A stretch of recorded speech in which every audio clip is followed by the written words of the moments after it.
The ring on Mira Thorne's finger was a lie. It glittered under the crystal chandeliers of the decayed summit, a cheap band of brass-painted gold, and it marked her as property. Not a wife, not even a mistress, just collateral, human currency in a world ruled by wolves. Across the grand hall, the most powerful alpha in 5 kingdoms stopped breathing. Draven Kale's wolf, silent for 300 years, suddenly screamed, "Mate!" And in that moment, the fragile threads holding Mira's survival together began to unravel. Stay until the end to see how a seamstress becomes a queen. Hit that like button and drop your city in the comments. Let's see where you're watching from. The Brightspire Palace sat atop the crying cliffs like a crown of glass and silver, its towers piercing the winter sky with arrogant beauty. Tonight, it held the most dangerous gathering in living memory, the decayed summit of the 5 wolf kingdoms, where alphas and their courts negotiated treaties, brokered alliances, and measured their power against one another like predators circling a kill. Mira Thorne did not belong here. She knew it in her bones, in the way her second-hand dress, carefully mended, lovingly pressed, still hung wrong on her thin frame. She knew it in the cold bite of marble beneath her worn shoes, in the whispers that sliced through the air whenever she passed too close to a cluster of nobles. She knew it in the weight of the brass ring on her left hand, painted gold to fool the eye but not the soul. The ring was a contract, a collar without a chain. And the man who held the other end of that contract stood 15 feet away, laughing too loudly at a joke that wasn't funny, desperate to be noticed by wolves who would never see him as anything more than a minor predator trying to run with the apex hunters. Lord Cedric Hale, minor nobility from the Ashvale territories, a man whose cruelty was only matched by his ambition. Mira's master. "Stand straighter," Cedric hissed without looking at her, his voice low enough that only she could hear. "You're making me look poor." Mira's spine went rigid. Her hands, clasped in front of her, trembled slightly before she forced them still. Around her, the summit hummed with controlled chaos, wolves in human skin, their eyes occasionally flashing gold or silver when emotions ran high, their movements too fluid, too predatory to ever be mistaken for fully human. The great families had come from all 5 kingdoms. The winter packs of the north with their pale hair and ice-blue eyes, the coastal clans who smelled of salt and storm, the mountain holds whose alphas stood 7 feet tall and broader than oak trees, the prairie runners whose grace made even standing still look like running, and the forest circles whose magic was older than stone. And ruling over them all, presiding from a dais at the far end of the hall, sat the Alpha King. Draven Kale. Mira had heard the stories, of course. Everyone had. The unkillable king. The Alpha who had united the 5 kingdoms 3 centuries ago, when the human cities burned and the Great War threatened to consume everything. The wolf who had lived through 17 generations of lesser alphas, who had buried 3 queens and never chosen another, whose power was so absolute that even the most dominant pack leaders bowed their heads in his presence. She had expected a monster. Instead, she saw a man who looked perhaps 35, with dark hair shot through with silver at the temples, sharp features that might have been handsome if they weren't so severe, and eyes the color of winter storms, gray and endless, and old in a way that made her chest ache just looking at them. He sat in a throne of blackwood and steel, one hand resting on the armrest with casual authority, the other holding a crystal glass of something amber and expensive. He wore black on black, simple but perfectly tailored, with no crown, no ornamental jewelry. Nothing to proclaim his status except the way every other wolf in the room oriented themselves toward him like flowers toward the sun. Power radiated from him in waves Mira could almost feel against her skin. She looked away quickly, heart hammering. "Don't stare, don't be noticed, don't exist." "Lady Margrave is here with her daughter," Cedric muttered, more to himself than to her. "The coastal alliance is still unstable. If I could just get an introduction." He trailed off, eyes calculating, and Mira felt the familiar, nauseating mix of relief and shame. As long as Cedric was focused on his schemes, he wasn't focused on her. She could fade into the background, become invisible, survive another night. That was all she had done for the past 3 years. Survive. "Lord Hale!" Cedric's spine went straight as an arrow. A woman in silver and ice-blue silk had materialized beside them. Lady Callista of the Winter Packs, her pale eyes sharp as broken glass, her smile showing just a hint too much teeth. Lady Callista. Cedric bowed, too deep, too eager. An honor. I was just saying to my— Your what? Lady Callista's gaze flicked to Mira like a knife testing skin. Wife? The pause before the word was deliberate, cruel. Fiancé, Cedric said smoothly, his hand suddenly clamping around Mira's wrist, yanking her forward. Mira Thorne, we're to be married in the spring. The lie sat between them like a living thing.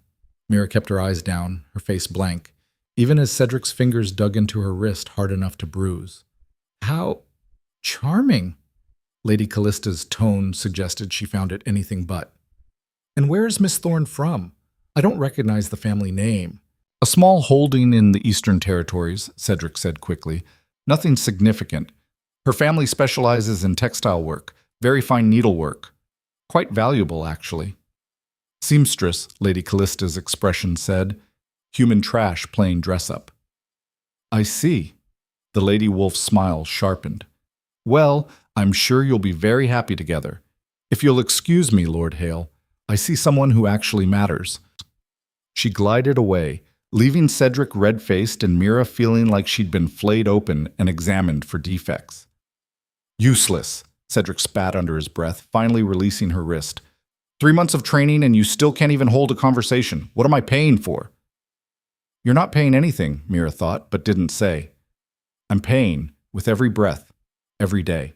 The contract had been signed 3 years ago when her father died, and left behind debts that would have taken Mira and her sister from their home, from any chance of a future. Cedric had appeared like a dark miracle, offering to pay everything in exchange for services rendered, which meant Mira would work in his household, tend his wardrobe, accompany him to social events when he needed to appear respectable, and wear his ring so other nobles would believe he had secured a human bride, which apparently gave him some kind of legitimacy in circles that still remembered the old human-wolf alliances. She was a prop, a lie made flesh, and in 6 months, when the contract expired, she would be free. If you survive that long, whispered a voice in the back of her mind. Cedric had been getting worse lately, more violent, more possessive. The bruises he left were always hidden beneath sleeves and high collars, but Mira had started to wonder if he would actually let her go when the time came, or if she would simply disappear one night, another human girl who should have known better than to trust a wolf's word. Stay here, Cedric ordered, already turning toward a group of minor lords near the refreshment tables. Don't embarrass me further. He stalked away, and Mira finally allowed herself to breathe. The hall was too hot, too loud, too full of predators. She edged toward a column near the eastern windows, trying to find a pocket of shadow where she could wait out the evening in peace. The summit would last until dawn. Wolves didn't tire the way humans did. But if she could just remain unnoticed, unseen, perhaps. The air in the hall changed. It was subtle at first, like a drop in temperature or a shift in pressure before a storm. Conversations faltered.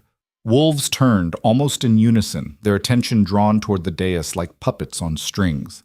The Alpha King had stood. Alpha King had beat. Mira froze, one hand pressed against the cold marble column, as Draven Kale descended the 3 steps from his throne with the predatory grace of a wolf in human skin. He moved through the crowd, and it parted for him. Not out of fear, but out of instinctive deference, the way lesser creatures made space for an apex predator.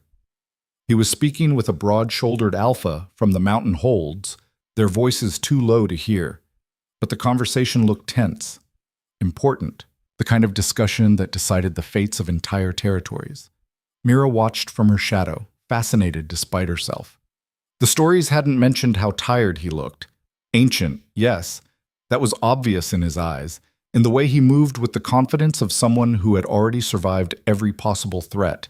But beneath that, there was a weariness, a weight that seemed to press down on him with every breath. 300 years, she thought. 300 years of war and politics and watching everyone you love turn to dust.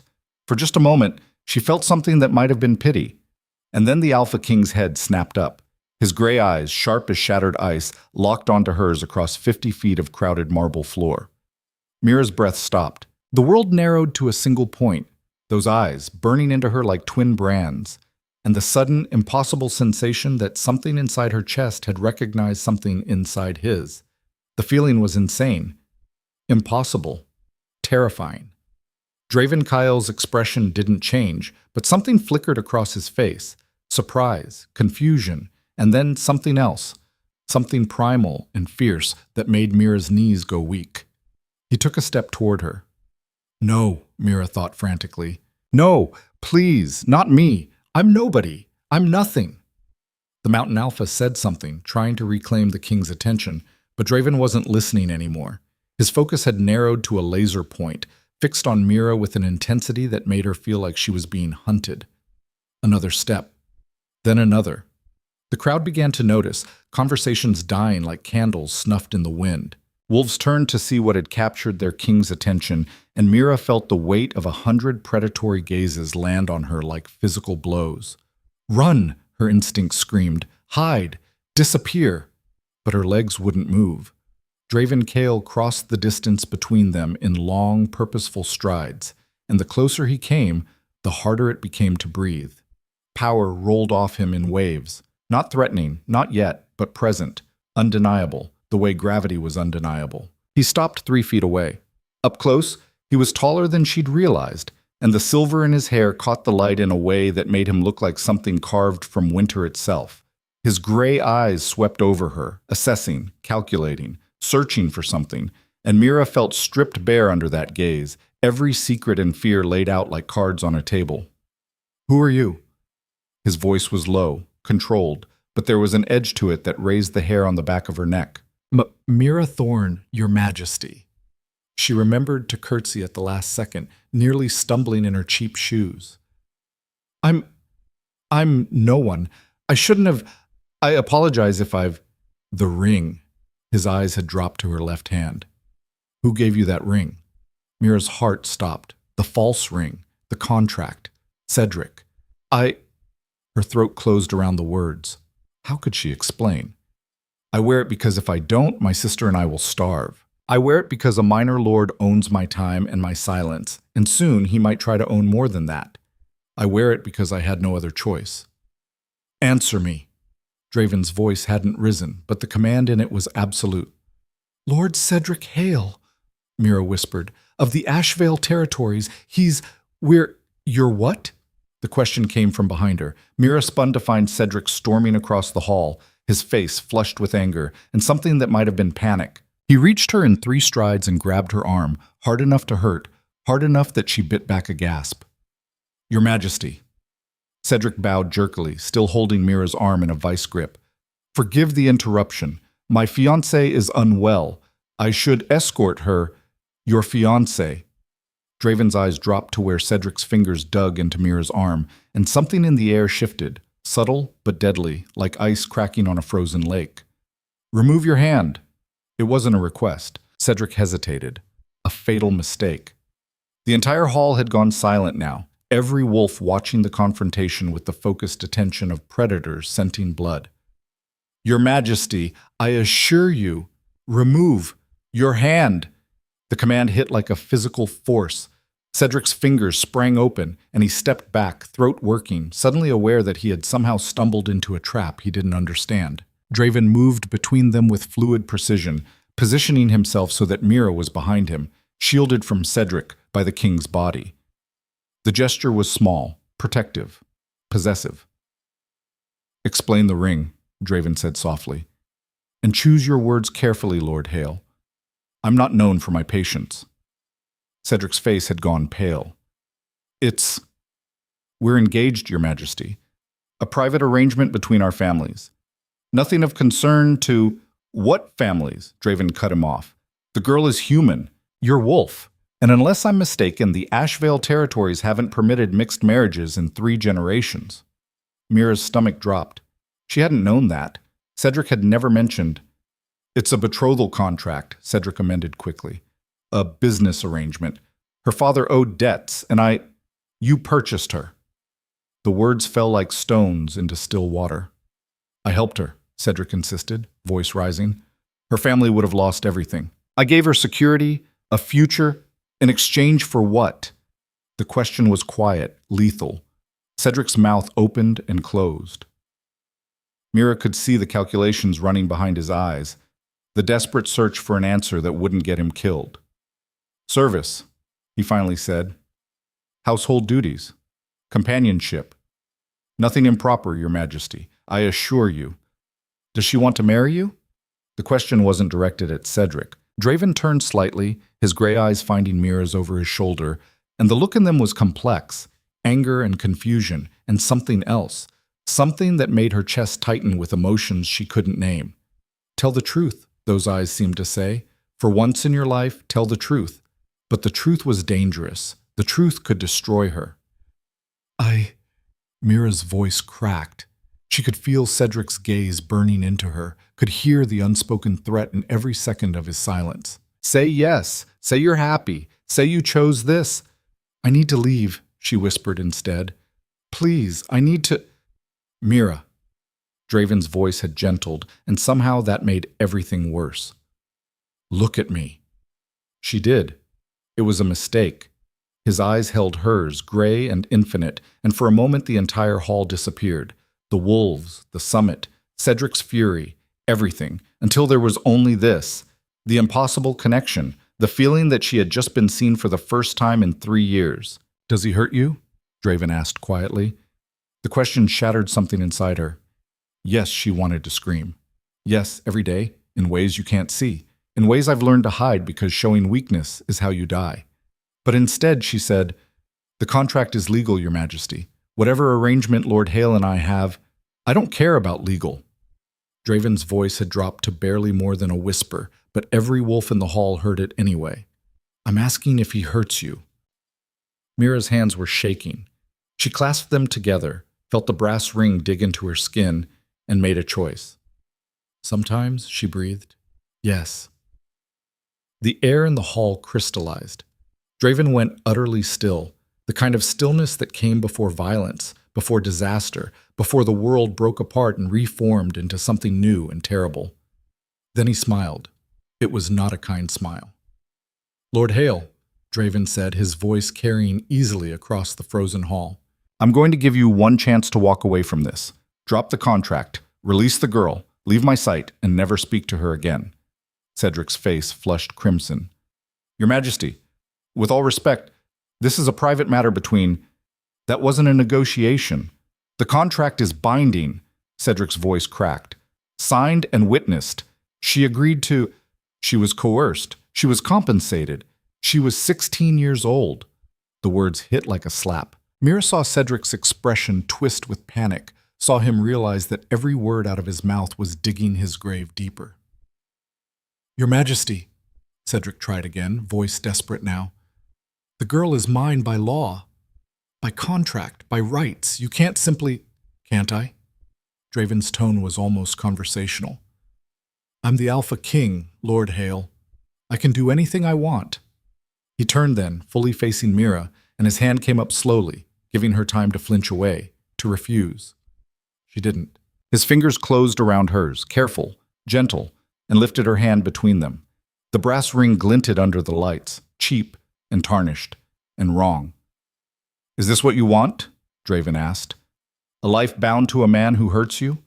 A future purchased with debt and fear? Mira's throat burned. I want my sister safe. That's all I've ever wanted. Something cracked in Draven's expression, pain maybe, or recognition. Then I'll make you a bargain, Mira Thorne. The use of her full name sent shivers down her spine. I'll pay every debt your father left behind, Draven continued.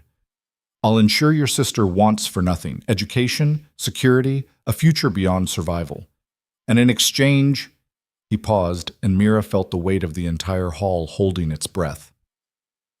In exchange, Draven finished softly, you take off this ring and never put it on again. You can't… Cedric started. I just did. Draven didn't even glance at him. His focus was entirely on Mira, gray eyes searching hers. What do you say? It was too much, too fast, too impossible. Mira looked at the ring on her finger, at the symbol of 3 years of fear and survival, and making herself smaller and quieter until she was barely a shadow of a person. She thought of her sister, just 15, still believing the world could be kind. She thought of all the nights she'd prayed for a miracle she knew would never come, and she made a choice that would change 5 kingdoms. Yes, Mira whispered. Yes. Draven's fingers tightened fractionally around hers. Then, with deliberate precision, he pulled the brass ring from her finger. It came off easily, too easily, because it had never been real to begin with. Draven held it up to the light, studying it with the disdain of a man examining something foul. Not anymore, he said simply. Then he closed his fist around the ring and crushed it. The metal shrieked, bent, shattered into pieces that fell to the marble floor like broken promises. The hall erupted. Wolves surged forward, voices rising in shock and outrage and fascination. Cedric was shouting something, threats, protests, demands, but his words were lost in the chaos. Palace guards materialized from the shadows, moving to surround the confrontation, hands on weapons that hadn't been drawn but were very clearly ready. Through it all, Draven remained perfectly calm. He kept Mira's hand in his thumb brushing over the pale line where the ring had sat, and when he spoke, his voice cut through the chaos like a blade through silk. Lord Cedric Hale of the Ashvale territories, you are hereby stripped of all contracts, claims, and authority over Mira Thorne. Should you approach her, speak to her, or in any way attempt contact, you will be tried for coercion and abuse of contract law. Do you understand? Cedric's face had gone purple. This is tyranny. You can't simply... Guards. Draven didn't raise his voice. Escort Lord Hale from the summit. He's no longer welcome in my territory. 4 wolves in royal livery moved as one. Cedric tried to resist, tried to argue, but against trained guards he was nothing, just another minor noble with delusions of power, learning too late that there were predators in this world he would never be strong enough to challenge. As they dragged him toward the doors, Cedric twisted back, his eyes wild and hateful, and locked on Mira. You'll regret this, he snarled. Both of you. The doors slammed shut, cutting off whatever threat he'd been about to make. Silence fell over the hall like snow. Mira stood frozen, her hand still in Draven's grip, her heart hammering so hard she thought it might break through her ribs. Around them, hundreds of wolves watched with fascination and calculation and hunger, because they all understood what had just happened, even if Mira didn't yet. The Alpha King had claimed a human girl in front of the 5 kingdoms, and nothing would ever be the same. Draven seemed to realize he was still holding her hand. He released it slowly, stepping back to give her space, and for a moment he looked almost uncertain. I apologize, he said quietly, pitched for her ears alone. I didn't mean to frighten you, but He stopped, frowned. His hand came up to press against his chest, and Mira saw confusion flicker across his face. Your Majesty? She didn't know what else to call him. Are you? I'm fine. But he didn't sound fine. He sounded shaken, which seemed impossible for a man who had survived 3 centuries of war and betrayal. I just need... His eyes found hers again, and this time the impact was even stronger. A physical pull, like gravity, like magnetism, like some fundamental force of nature Mira had no name for. What is your full name? Draven asked abruptly. Mira Thorne, Your Majesty. Age? 19. Family? A sister, Kira. She's 15.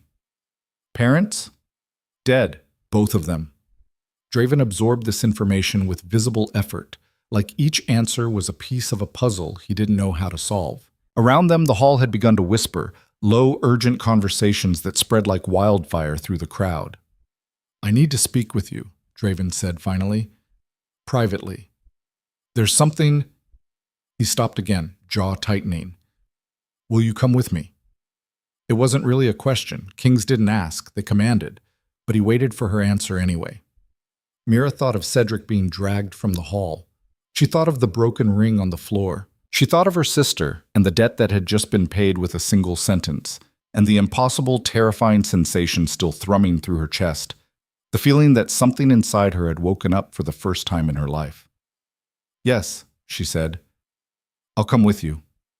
Draven's expression flickered with relief so profound it was almost painful to witness. He offered his arm, a gesture of courtesy, not command, and after a heartbeat's hesitation, Mira took it. They moved through the crowd together, and the wolves parted like water, their eyes following with predatory focus as the Alpha King escorted a human seamstress toward the private chambers beyond the Great Hall. Mira caught fragments of conversation as they passed. "Did you see his face? The wolf reacted, I'm telling you. 300 years and now." "Mate," the word sent ice down Mira's spine. "No," she thought frantically. "That's impossible. I'm human. We don't have mates. That's not... It can't." But deep down, in a place she didn't want to acknowledge, something whispered that it was already too late. The bond had woken, and it would not be denied. The private chamber Draven led her to was nothing like Mira expected. She'd imagined something grand, thrones and tapestries and all the trappings of power that men like Cedric spent their lives chasing. Instead, she found herself in a study that felt almost Spartan, dark wood furniture worn smooth with age, shelves lined with books whose spines were cracked from actual reading, and windows that overlooked the crying cliffs where the sea threw itself against rock in an endless, furious rhythm. The door closed behind them with a soft click, and suddenly, Mira was alone with the most powerful alpha in 5 kingdoms. Her breath came too fast, too shallow. Draven moved to the windows, putting distance between them, and stood with his back to her for a long moment. His shoulders were rigid, his hands clasped behind him with the white-knuckled tension of someone trying very hard to maintain control. "Forgive me," he said finally, his voice rough. "I need a moment." Mira pressed herself against the far wall, as far from him as the room would allow. Every instinct screamed at her to run, but there was nowhere to go. The guards outside would stop her, and even if they didn't, where would she run to? Cedric was gone. The contract was destroyed. She had just gambled her entire future on a bargain made with a king she didn't know and couldn't trust. "What have I done?" "You can sit," Draven said without turning around. "I won't hurt you." "That's what Cedric said." The words slipped out before she could stop them. Draven's spine went rigid. When he turned, his gray eyes were full of something that might have been pain. "I am not him." "You're a wolf." Mira heard the edge in her own voice and couldn't soften it. "You're the king. You just destroyed a legal contract in front of hundreds of witnesses because you wanted to. How is that different?" "Because you said yes." The simplicity of the answer disarmed her. "You said yes," Draven repeated, taking one careful step closer. "When I offered you the bargain, you could have refused. You could have chosen to keep the ring, to honor your agreement with Hale." "I would have walked away." "Would you?" Mira challenged. "Really?" Draven's jaw tightened. "I don't know," he admitted, "and that terrifies me more than you can possibly understand." The honesty in his voice made her chest ache. This wasn't the confident, unshakable king from the summit hall. This was a man who looked as lost as she felt. "What happened back there?" Mira asked quietly. "Why did you—" "My wolf recognized you." The words came out flat, final. "After 300 years of silence, after I accepted that I would never—" He stopped, dragged a hand through his hair.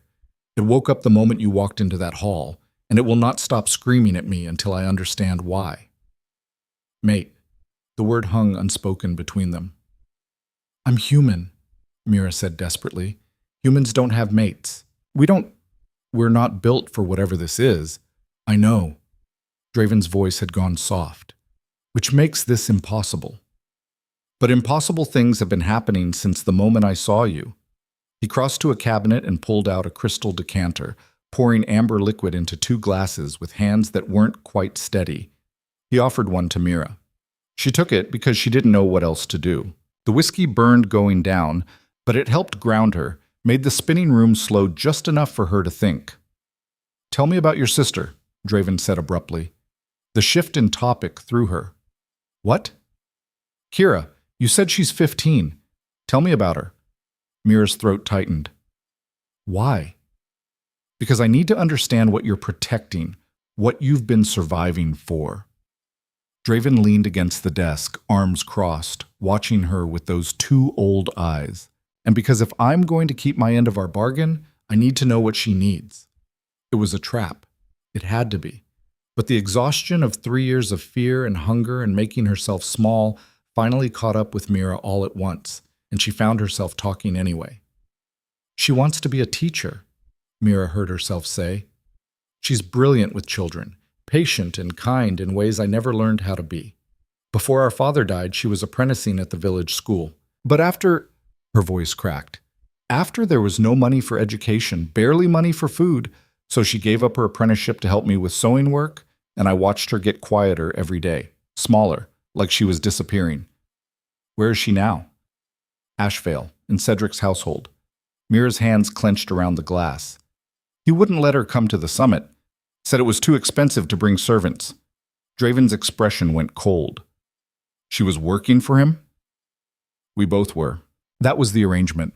I would serve as his companion for public events, and Kira would work in the household. He promised she'd be safe, that no one would touch her.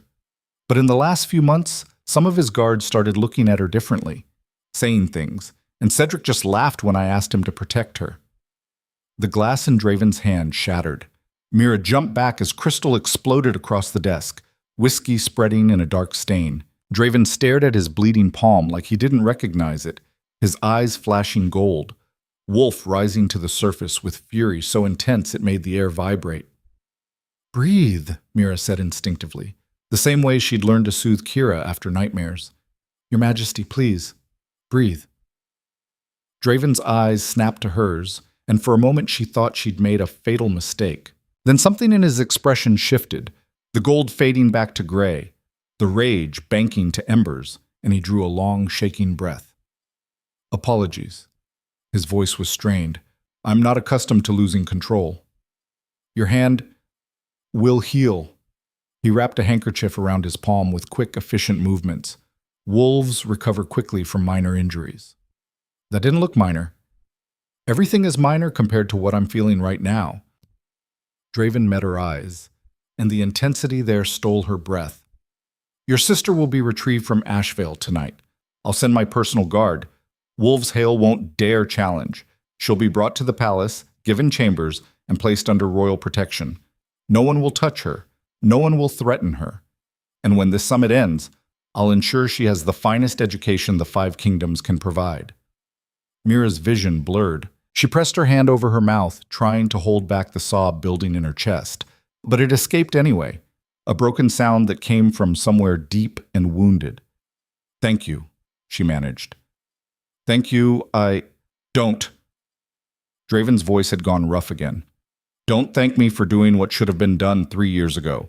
The moment that contract was signed, someone should have intervened. That failure is on all of us.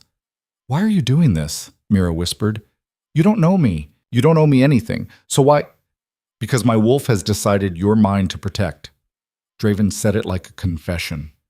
And because even without that, even if the bond didn't exist, watching that bastard hurt you made me want to tear him apart with my bare hands. Which means something has shifted inside me that I don't understand, and until I do, I'm going to keep you safe, even if that means protecting you from me. The words hung in the air between them, part promise, part warning. Mira set down her glass with trembling hands. What does this mean? The bond? If it's real, I don't know, Draven admitted. In 300 years, I've never heard of a wolf bonding with a human. There are stories, old legends from before the kingdoms unified, but nothing substantiated, nothing real. Then maybe it's not real, Mira said desperately. Maybe your wolf is just confused, or it's real. Draven's voice was absolute. I've lived long enough to know the difference between confusion and certainty. What I don't know is what it means for you. Whether you'll feel it too, or if... He stopped as a knock echoed through the chamber. Enter, Draven called, his tone shifting instantly from vulnerable to commanding. The door opened to reveal a woman in midnight blue robes, her silver hair braided with threads of copper, her amber eyes sharp and assessing. She moved with the fluid grace of a predator, but carried herself with an authority that suggested she bowed to no one, not even kings. Alara, Draven said, and there was relief in his voice. Thank you for coming so quickly. You summoned me in the middle of the summit, claiming an emergency. The woman's gaze swept over Mira, assessing and finding her lacking in the space of a heartbeat. I trust this is actually important and not another political drama. It's important. Draven's jaw tightened. Alara, this is Mira Thorne. Mira, this is Alara Voss, head of the Royal Council, my oldest advisor, and the only person in 5 kingdoms who can tell me I'm being an idiot without fear of execution. Charming introduction, Alara's attention fixed on Mira like a hawk spotting prey. Human? Yes, Mira managed. Interesting. Alara circled Mira slowly, and it took everything Mira had not to bolt. And what makes a human girl important enough to interrupt a summit? My wolf recognized her, Draven said quietly. Alara stopped mid-stride. Her amber eyes went very wide, then very narrow. That's not possible. I know. Draven, you haven't felt your wolf in 300 years, I know. Draven's voice was tight. And yet the moment she walked into that hall, it woke up screaming. So either I've finally lost my mind after 3 centuries, or something impossible just became real. Alara turned her full attention on Mira, and the weight of that gaze made her feel like she was being dissected. Do you feel anything? Any pull toward him? Mira opened her mouth to say no, to deny it, but she remembered the moment their eyes met across the hall. The way her chest had tightened, the impossible sensation of recognition, like finding something she hadn't known was lost. I don't know, she whispered. Maybe. I think so. Useless answer. But Alara's expression had shifted from skepticism to calculation. Draven, this is dangerous. If word spreads that you've claimed a human mate— I haven't claimed anything, Draven cut in sharply. I removed her from an abusive situation, that's all. You destroyed a legal contract in front of the 5 kingdoms and then brought her to your private chambers. Alara's tone was dry. What exactly do you think everyone out there believes happened? Draven's expression darkened. What they believe doesn't matter. What matters is keeping her safe while we figure out what this is. And if you can't figure it out, Alara challenged, if the bond is real but incomplete, if she's human and can't complete the mating because her biology won't allow it, then what? The question hung like a blade. Mira felt something cold settle in her stomach. Wait, what happens if— Nothing good, Alara said bluntly. An incomplete mate bond is torture. It will drive his wolf insane with frustration, make him unstable, aggressive. Eventually it could kill him, or worse, make him lose control entirely and hurt the very person he's trying to protect. No, Mira's voice came out sharp. No, that's not— I won't let that happen. Just reverse it. Undo whatever this is. You can't undo a mate bond, Alara said, almost gently. Once it forms, it's permanent. The only question is whether it can be completed or whether you'll both spend the rest of your lives fighting something that will never resolve. Mira's legs gave out. She sat down hard on the nearest chair, her mind spinning. This couldn't be real. It couldn't be happening. She'd just escaped one trap only to fall into something infinitely worse. A biological cage she couldn't see or fight or flee from. I need to leave, she said numbly. I need to go somewhere far away, where he can't— That won't work, Alara interrupted. Separating bonded mates only makes it worse. The pull will intensify. Within weeks, you'd both be half mad with the need to be near each other. Then what do I do? Mira heard her voice rising, panic clawing up her throat. You're telling me I'm trapped, that I have no choice, that I'm going to destroy him or be destroyed trying to— Mira! Draven had crossed the room without her noticing. He crouched in front of her chair, his gray eyes level with hers. Breathe, just breathe. Don't tell me to breathe. Tears were streaming down her face now, hot and furious. I just got free. For the first time in 3 years, I thought I might actually have a future. And now you're telling me I'm still trapped? That I'm still someone's property? You're not property. Draven's voice was fierce. Not mine, not anyone's. If you want to leave, I won't stop you. If you want to try to find a way to break the bond, I'll fund every researcher and mystic in 5 kingdoms. If you want to stay and figure this out, we'll do it together. But the choice is yours, Mira. Always yours. You said separation would make it worse, Mira shot back. How is that a choice? Draven's jaw tightened. Then we'll endure it. I've survived 300 years of war and loss and watching everyone I love die. I can survive an incomplete mate bond if it means you get to be free. The conviction in his voice broke something in her. Mira pressed her hands over her face, trying to hold herself together, but the tears came anyway. 3 years of fear and exhaustion and survival finally breaking through the walls she'd built to contain them. She felt Draven's hand hover near her shoulder, hesitant, asking permission. When she didn't pull away, his palm settled against her back, warm and solid and strangely gentle for a man who could crush steel with his bare hands. "I'm sorry," he said quietly. "I'm so sorry. You deserved better than this." Mira couldn't answer. She could only cry and hate herself for crying and let a man she barely knew offer comfort she had no right to accept. Eventually, the storm passed. Mira sat up, wiping her face with shaking hands, and found Alara watching them both with an expression that was almost sympathetic. "There is one possibility we haven't discussed," the advisor said carefully. "It's dangerous, and it requires significant trust, but it might give you answers." "What?" Mira's voice was hoarse. "The binding trial." Alara's gaze flicked to Draven. "It's an ancient rite from before the kingdoms unified. Used to test whether a potential mate bond was genuine or false. If you both survive it and the bond holds, then we'll know it's real and can work toward completion. If it breaks, then you'll both be free." "And if it doesn't break but can't be completed?" Draven asked quietly. "Then you'll have your answer about that too." Alara's expression was grim. "Either way, you'll know what you're dealing with instead of stumbling blind." Mira looked between them. "What does this trial involve?" "Facing your greatest fears while bonded to each other," Alara said. "Physical and emotional challenges designed to stress test the connection. If the bond is false, it will snap under pressure. If it's real, it will either strengthen or reveal its limitations." "How dangerous is it?" Draven demanded. 4 out of 10 participants die." Alara's voice was matter-of-fact. "Usually because the bond snaps and the shock kills them, or because they fail a trial challenge and succumb to injury. But the surviving 60% get definitive answers, and in your case, that might be worth the risk." "Absolutely not." Draven stood, putting himself between Alara and Mira like a shield. "I won't risk her life on a 40% chance of death." "It's not your choice," Mira heard herself say. Both of them turned to stare at her. "You said it was my choice," Mira continued, her voice steadier now. "Whether to stay, whether to leave, whether to try to figure this out. So it's my choice whether to take this trial, not yours." "Mira said, you said you've survived 300 years, Mira cut him off. "Well, I've survived 3 years of hell, and I'm done being a victim. If this trial can tell us whether I'm actually your mate or just some mistake your wolf made, then I want to take it, because I'd rather die trying to be free than spend the rest of my life wondering if I'm still in a cage." The silence that followed was absolute. Draven looked at her like she'd just stabbed him.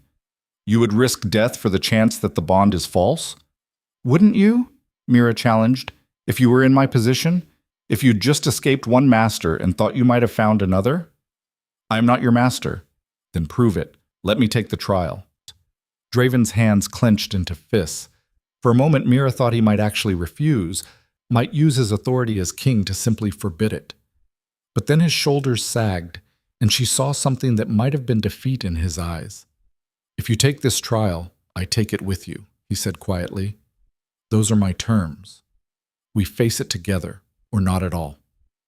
"That's suicide," Alara interjected. "If the bond breaks, you'll both, then we'll die together." Draven's voice was final. "I won't send her into danger alone. Not again. Not ever." Mira searched his face, looking for deception, for the trap she was sure had to be there. But she found only exhaustion and determination, and something that looked almost like hope. "When can we do this trial?" she asked. 3 days, Alara said after a long pause. "I'll need time to prepare the ritual space and gather the materials. But Mira, you need to understand this isn't a metaphor. The trials will try to kill you. Both of you. They'll drag out every fear, every trauma, every weakness, and use it as a weapon. Are you certain you want this?" Mira thought of Cedric's ring, shattered on the floor. She thought of Kira, about to be free for the first time in years.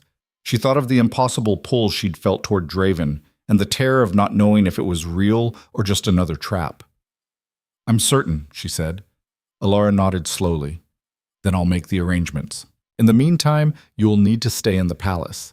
The summit continues for another week, and there are wolves here who won't be pleased about the king claiming a human. It's not safe for you to be alone." "She'll have chambers in the royal wing," Draven said immediately. "Next to mine. with guards outside her door at all times. And I'll assign a lady's maid, Alara added, someone trustworthy who can help you navigate court politics. You're going to need armor for what's coming, Mira Thorne, and that armor starts with understanding the battlefield. Mira's head was spinning. I can't just... You can, Draven said gently, because you've already survived the impossible once. What's one more time? Despite everything, Mira felt something that might have been laughter bubble up in her chest. It came out sounding more like a sob. You're insane. Probably. Draven's mouth quirked in something that wasn't quite a smile. But so are you, apparently. We'll make a good pair. The casual way he said it, like they were already partners, already a unit, sent warmth through her chest that she didn't want to examine too closely. 3 days, she said to Alara. We'll take the trial in 3 days. Then I'll see you both at the ritual grounds. Alara moved toward the door, then paused. One more thing. The trials will force you to trust each other completely. If you go into this still seeing each other as enemies, you won't survive. Use these 3 days to learn who the other person actually is, not the king and the seamstress, just Draven and Mira. Otherwise, you're both already dead. She left, and suddenly the room felt far too small. Draven cleared his throat. I should show you to your chambers. You must be exhausted. I am. Mira stood on shaking legs. But I have one condition first. Name it. I want to see the letter you're sending to retrieve Kira. I want to know exactly what you're telling your guards, and I want a copy sent to me the moment she arrives safely. If anything happens to her, nothing will happen to her, Draven promised. I'll write the orders now, and you can read them before they're sent. You have my word. His word. The word of an alpha king who could crush cities and remake kingdoms with a gesture. Somehow, Mira found herself believing it anyway. Thank you, she said quietly. Stop thanking me. Draven's voice had gone rough again. I should have done this the moment I sensed what hail was. You didn't know I existed until tonight, which is exactly why I should have looked harder. He moved to the desk, pulling out parchment and ink. Stay. Watch me write it if you want. I'll hide nothing from you. So Mira stayed, standing in a king's private study while he wrote orders for her sister's rescue, and tried not to think about how quickly her entire world had shattered and reformed into something new and terrifying. 3 days until the trial. 3 days to decide if she wanted to be free or if some part of her, the part that had felt that impossible pull across a crowded hall, wanted something else entirely. 3 days to learn the truth about a bond that might save her or destroy her. She watched Draven's careful, precise handwriting fill the page, and felt the weight of the future pressing down on her shoulders like a stone. When the letter was finished, he handed it to her. Mira read it twice, checking for loopholes, for traps, but there were none. Just clear, unambiguous orders. Retrieve Mira Thorne from Ashvale with all haste, use force if necessary to ensure her safety, and bring her to the palace under royal protection. At the bottom, Draven had signed his name with a seal that would terrify any wolf who saw it. Send it, Mira whispered. Draven nodded and rang a bell. A servant appeared instantly, took the letter and vanished to carry out the king's will. She'll be here by dawn, Draven said. I promise. And if Cedric tries to stop them, Draven's smile was cold. Then he'll learn why I've stayed king for 300 years. The certainty in his voice should have frightened her. Instead, it made her feel something she hadn't felt in years. Safe. Which was the most dangerous feeling of all. The chambers Draven assigned her were larger than the entire cottage Mira and Kira had shared in Ashvale. Floor-to-ceiling windows overlooked the cliffs where moonlight turned the sea to liquid silver. The bed could have fit 6 people comfortably, draped in fabrics so soft they felt like water against her skin. A fire crackled in a marble hearth, and someone had already laid out a nightgown in pale blue silk that probably cost more than Mira had earned in her entire life. She stood in the center of it all, still wearing her mended dress, and felt like an imposter. A knock at the door made her jump. Miss Thorne? A woman's voice, cultured and careful. His Majesty sent me. May I enter? Mira opened the door to find a wolf in her mid-40s with kind eyes and graying auburn hair pulled into an elegant knot. She wore the deep green of palace staff, But something in her bearing suggested she was far more than a simple servant. "I'm Margot," the woman said with a slight curtsy. "Lady's maid, though that title doesn't quite capture it. I'm here to help you navigate the next few days without getting eaten alive. Metaphorically speaking, of course. Most of the time." But despite everything, Mira felt her mouth twitch. Most of the time? Court politics can get quite literal during summit season. Margot swept into the room with brisk efficiency, already assessing Mira with the sharp eye of someone who missed nothing. "You've attracted significant attention tonight, Miss Thorne. Half the palace thinks you're the king's new mistress. The other half thinks you're a con artist who somehow manipulated him. Neither faction is friendly." The words landed like stones. "I didn't ask for any of this." "No one ever does, dear." Margot began unpacking a trunk Mira hadn't noticed. "But here we are regardless. Now let's start with the immediate crisis. You cannot wear that dress tomorrow. It marks you as prey." Mira looked down at her carefully mended gown. "I spent 2 weeks making this. And it's lovely work. Your stitching is exceptional. But in this environment, showing visible mending means showing weakness. The wolves will smell it like blood and water." Margot pulled out a gown in deep burgundy with gold threading. "This will fit you, and more importantly, it will announce that you're under royal protection. No one touches the king's, well, whatever you are to him." "I don't know what I am to him," Mira admitted quietly. "Then you're in excellent company, because he doesn't know either." Margot's expression softened. "I've served the king for 60 years, Miss Thorne. I've never seen him look at anyone the way he looked at you tonight, like he was drowning and you were air." The words made Mira's chest tighten. "That's the bond. It's not real." "Bonds are as real as anything else in this world." Margot began laying out undergarments and stockings. "The question isn't whether it's real. The question is whether you'll survive it." Before Mira could respond, another knock echoed through the chamber, harder this time, more insistent. Margot's expression went carefully blank. "That will be Lady Callista." "The Winterpack Alpha, who insulted me at the summit?" "The very same.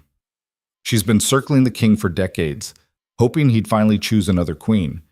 Your appearance tonight destroyed those plans rather spectacularly." Margot moved toward the door. "Remember, show no fear. Wolves respect strength, even in humans." She opened the door to reveal Lady Callista flanked by 2 other female wolves, one with hair like liquid gold, the other dark as midnight. All 3 radiated predatory grace and barely concealed hostility. "How unexpected," Callista said, her voice dripping false warmth. "The little seamstress has already been installed in the royal wing. His Majesty works quickly when he finds a new toy." The 2 wolves behind her laughed, sharp, cutting sounds.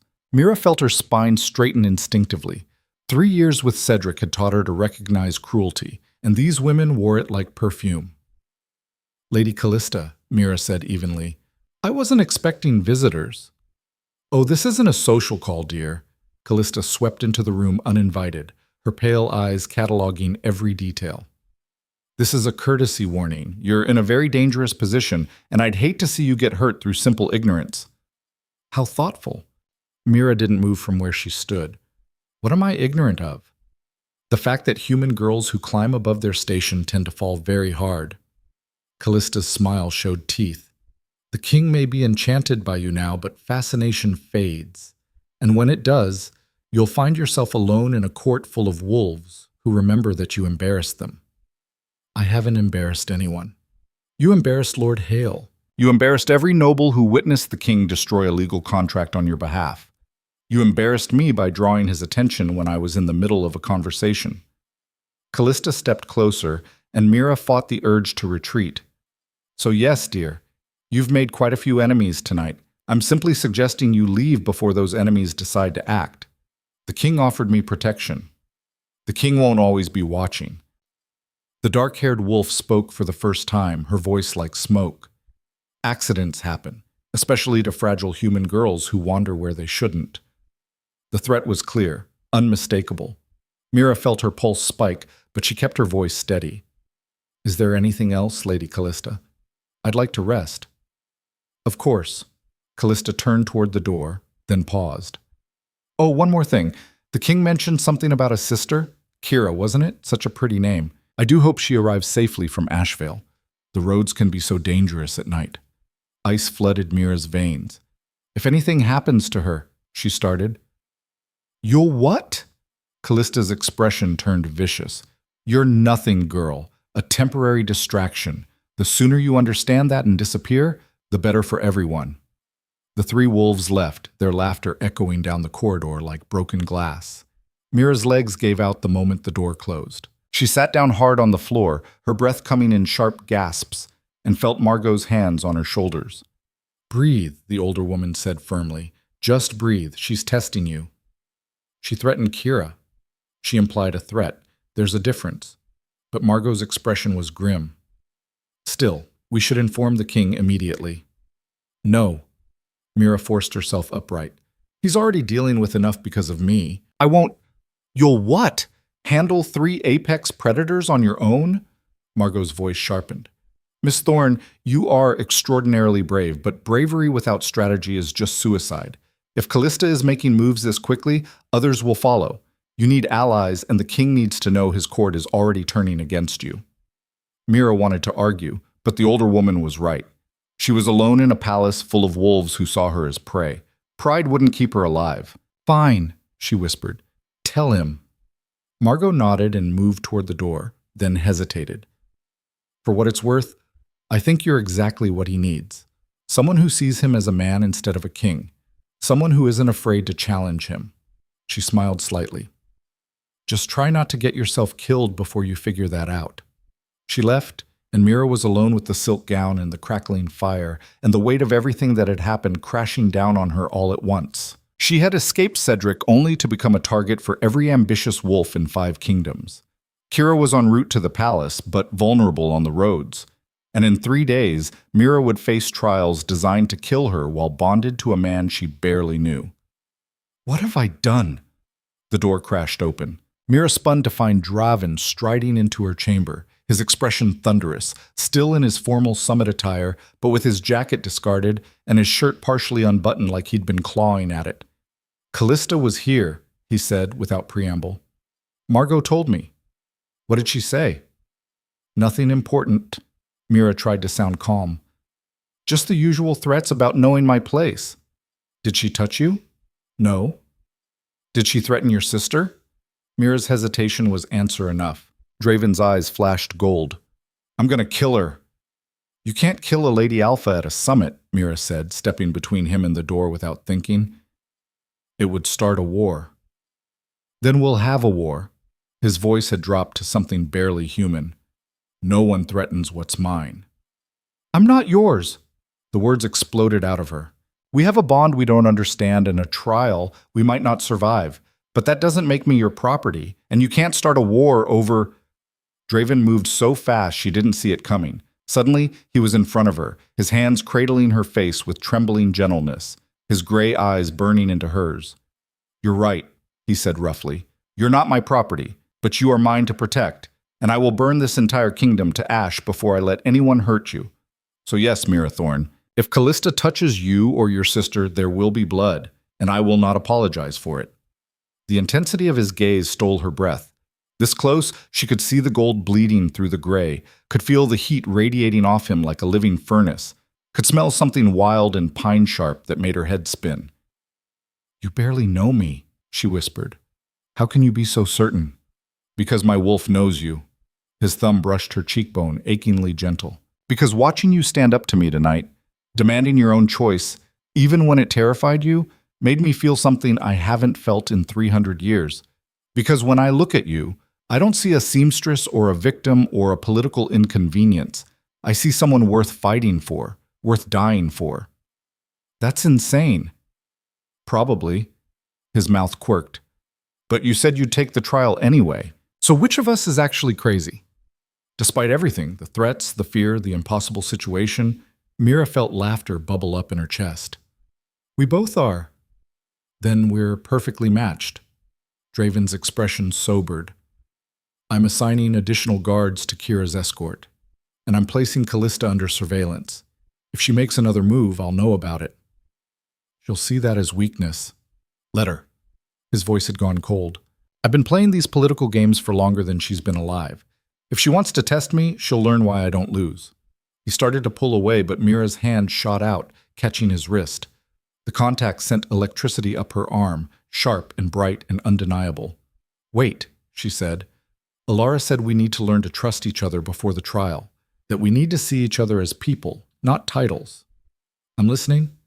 So tell me something true, something you've never told anyone else." Mira's heart hammered. "Because if we're going to survive 3 days from now, I need to know who you actually are." Draven went very still. For a long moment, she thought he might refuse. Then he said, "I'm tired." The simple admission hit like a blow.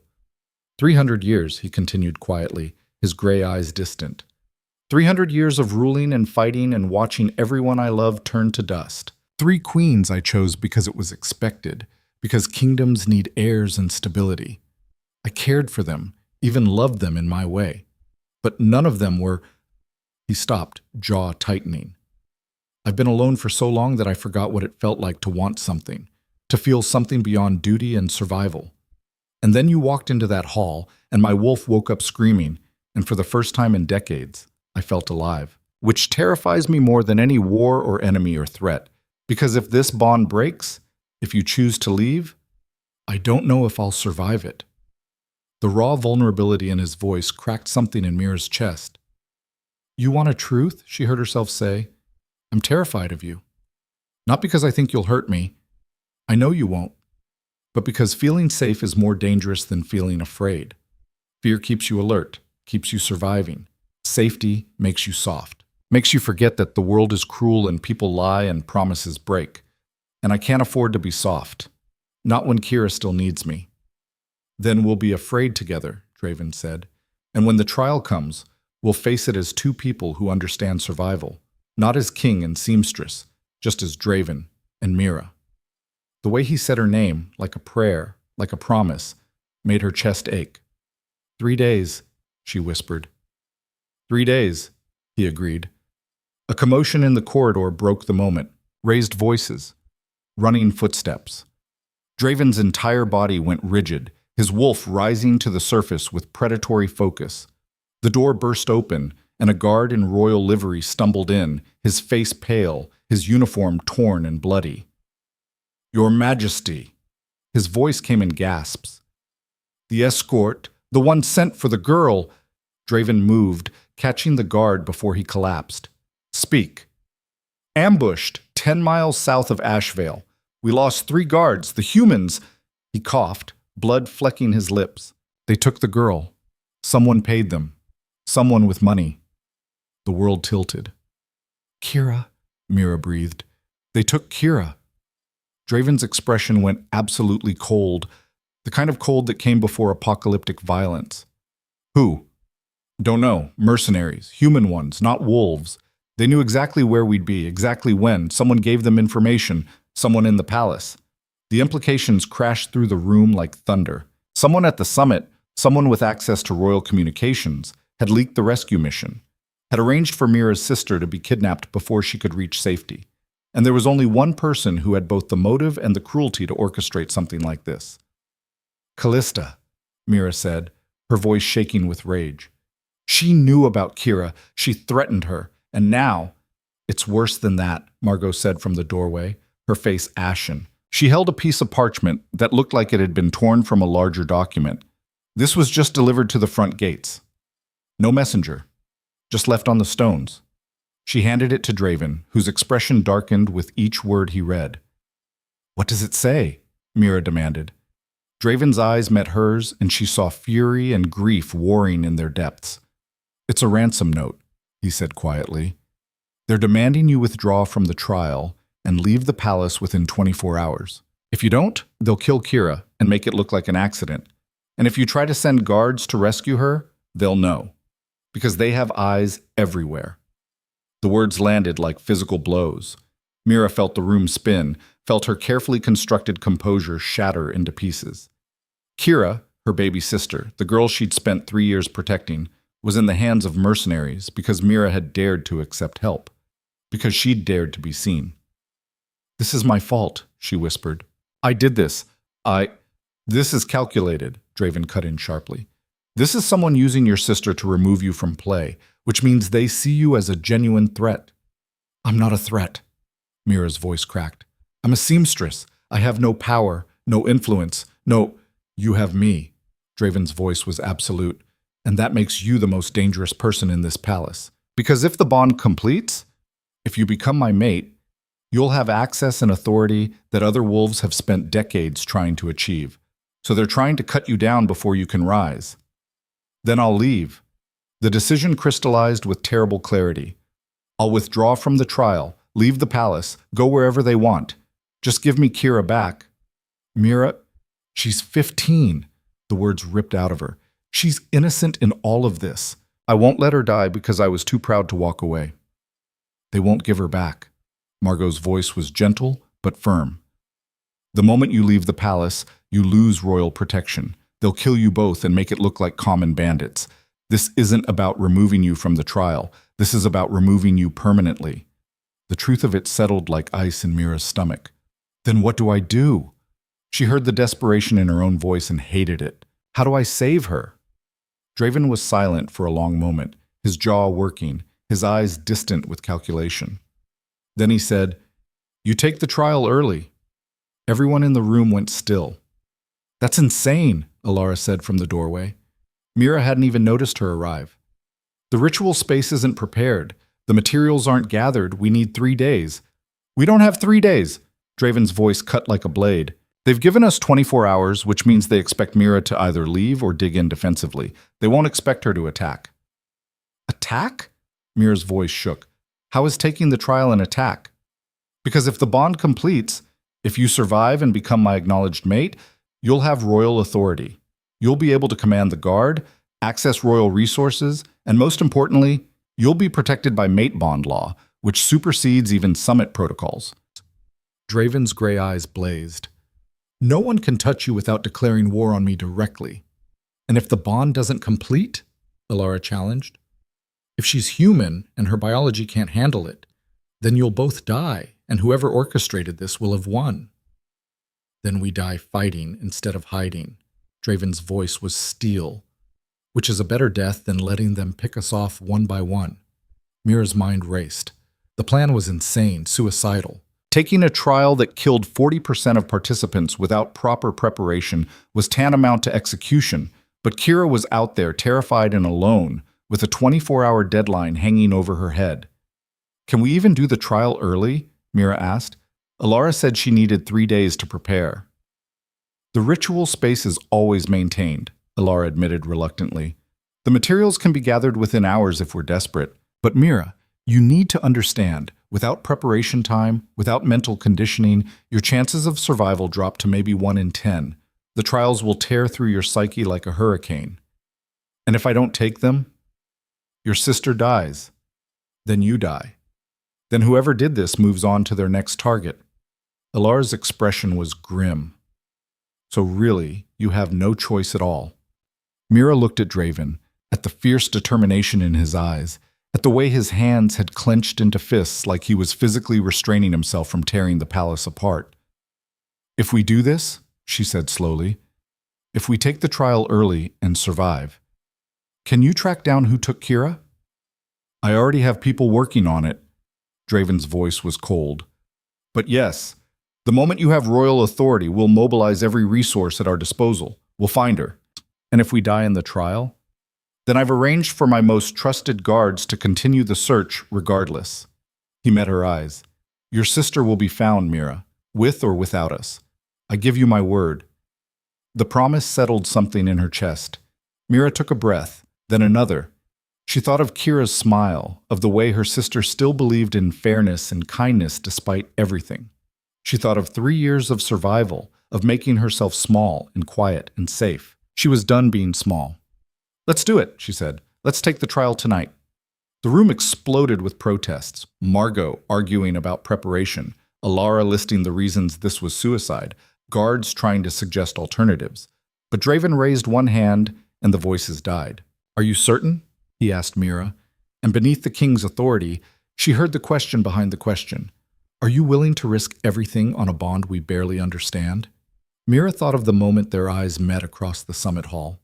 The impossible pull, the sensation of recognition that had felt like waking up after years of sleep. Maybe the bond was real. Maybe it was just biology playing tricks.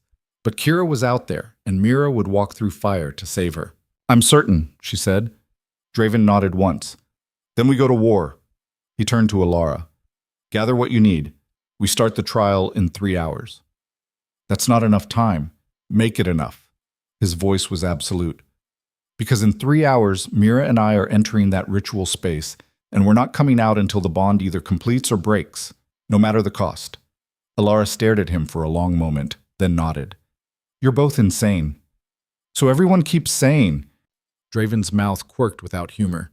"Now move, we don't have time for debate." The room cleared in seconds, leaving only Mira and Draven standing in the firelight.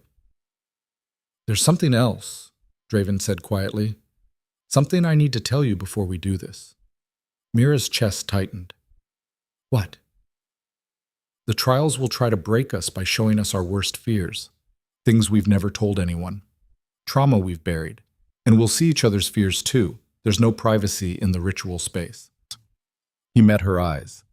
"So I need you to know, whatever you see, whatever darkness comes out of me, it doesn't change my promise. I will protect you and your sister, no matter what." "Why are you telling me this?" "Because in 300 years, I've done things I'm not proud of, made choices that haunt me. And when the trials drag those choices into the light, I don't want you to think you've bonded yourself to a monster." The vulnerability in his voice cracked her heart. "Then I'll tell you something too," Mira said. "When I was 16 and my father died, when the debt collectors came, when Cedric offered his contract, I thought about running, taking Kira and disappearing into one of the human cities where wolves don't go. But I was too afraid, too convinced we'd die on the road. So I chose survival over freedom, and every day for 3 years, I hated myself for it." "That's not cowardice," Draven said fiercely. "That's choosing your sister's life over your pride. That's strength." "Then maybe your choices were strength too." Mira held his gaze. "Maybe we're both just people who did what we had to do to survive. And maybe that's enough." Draven looked at her like she'd just given him something precious beyond measure. 3 hours, he said. 3 hours, she agreed. He started toward the door, then turned back. "Mira, whatever happens in those trials, don't let go. No matter how much it hurts, no matter what you see. Hold on to the bond, and I'll hold on to you." "I promise." He left, and Mira was alone with the silk dress and the crackling fire, and the knowledge that in 3 hours she would either become a queen or die trying. She thought of Kira, somewhere in the dark, waiting to be saved. And she thought of the impossible bond thrumming through her chest, growing stronger with every heartbeat. "Hold on," she whispered to her sister across the distance. "I'm coming. Just hold on." But first she had to survive the trials. First, she had to walk into hell with a king she barely knew and come out the other side transformed. Or not come out at all. Mira looked at her reflection in the window, pale face, frightened eyes, shoulders that had learned to carry weight beyond their strength, and made herself a promise. She would not die quietly. She would not let fear win. She would become whatever she needed to become to save her sister, even if it meant becoming a queen. The fire crackled. The wind howled against the cliffs. And somewhere in the palace, ritual preparations began for a trial that would change 5 kingdoms. 3 hours until hell. 3 hours until everything ended or began. Mira pressed her palm against the cold glass and felt the bond pulse through her like a second heartbeat. "Don't let go," Draven had said. She wouldn't, no matter the cost. No matter the cost. The ritual chamber existed beneath the palace in a place that predated the kingdoms themselves. Mira descended stone steps worn smooth by centuries of feet, each step taking her deeper into the earth where the air grew cold and tasted of metal and ancient magic. Torches lined the walls, their flames burning blue-white instead of orange, casting shadows that moved wrong, too fluid, too aware. Draven walked beside her, silent and focused, wearing simple black clothing without ornament or crown. He'd left the king upstairs. Down here, he was just a wolf preparing to face trials that had killed stronger creatures than him. Alara led the way, her midnight robes trailing behind her, muttering incantations under her breath as she checked and rechecked the ritual components. Behind them, Margot carried a wooden box carved with symbols that hurt to look at directly. "The chamber ahead is warded," Alara said without turning. "Once you enter, no one can follow. No one can interfere. The trials will manifest based on your deepest fears and greatest weaknesses. They'll be designed to break the bond by breaking you." "How long will it take?" Mira's voice echoed strangely in the narrow passage. Time moves differently in the ritual space. What feels like hours inside might be minutes out here, or vice versa. You'll know it's over when either the bond completes and you're expelled from the space, or we die, Draven finished flatly. "You can say it, Alara. We're not children." "No, you're both suicidal fools, but the advisor's voice was gentle. "I've prepared everything I can. The rest is up to you, and whatever force binds mate pairs together. May it be enough." They reached the bottom of the stairs. The passage opened into a circular chamber carved from black stone that seemed to absorb light rather than reflect it. In the center, a raised platform held 2 stone chairs facing each other, their armrests carved with channels that Mira realized with sick certainty were meant for blood. Around the platform, 6 braziers burned with that same unnatural blue flame. Between them, Alara had drawn symbols in what looked like silver dust, intricate patterns that formed a perfect circle containing the chairs. "Blood magic," Draven said quietly. "I didn't know you still practiced the old ways, Alara." "I don't. Except for this." The advisor's expression was grim. "The trials require a physical anchor, your blood mixed and offered to the chamber. It creates a bridge between your souls that the bond can use to strengthen itself, or destroy you if it can't hold." Mira stared at the channels in the stone chairs and fought down nausea. "How much blood?" "Enough to hurt. Not enough to kill you. The trials will try to do that themselves." Alara moved to the platform, opening Margot's wooden box to reveal silver knives, vials of liquid that glowed faintly, and a crystal sphere the size of a fist. "Once I activate the circle, you'll have approximately 30 seconds to take your seats before the chamber seals. After that, there's no escape until the trials end." "What happens if only one of us survives?" Mira heard herself ask. The question hung in the air like smoke. "Then the survivor experiences bond death," Alara said finally. "The psychic shock of losing a mate, even an incomplete one, is catastrophic. Most don't survive it.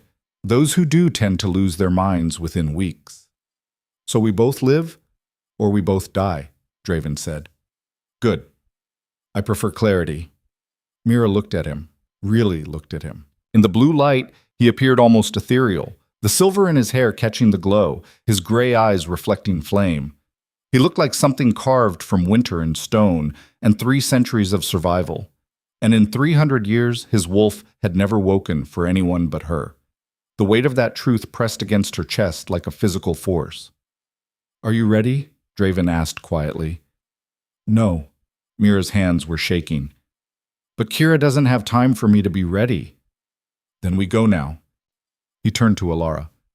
"If we don't come back, you know what to do." "I know." Alara's voice was thick. "For what it's worth, I think you're both brave and stupid and perfect for each other." "High praise coming from you." Draven's mouth quirked without humor. Then he stepped onto the platform and held out his hand to Mira. "Together?"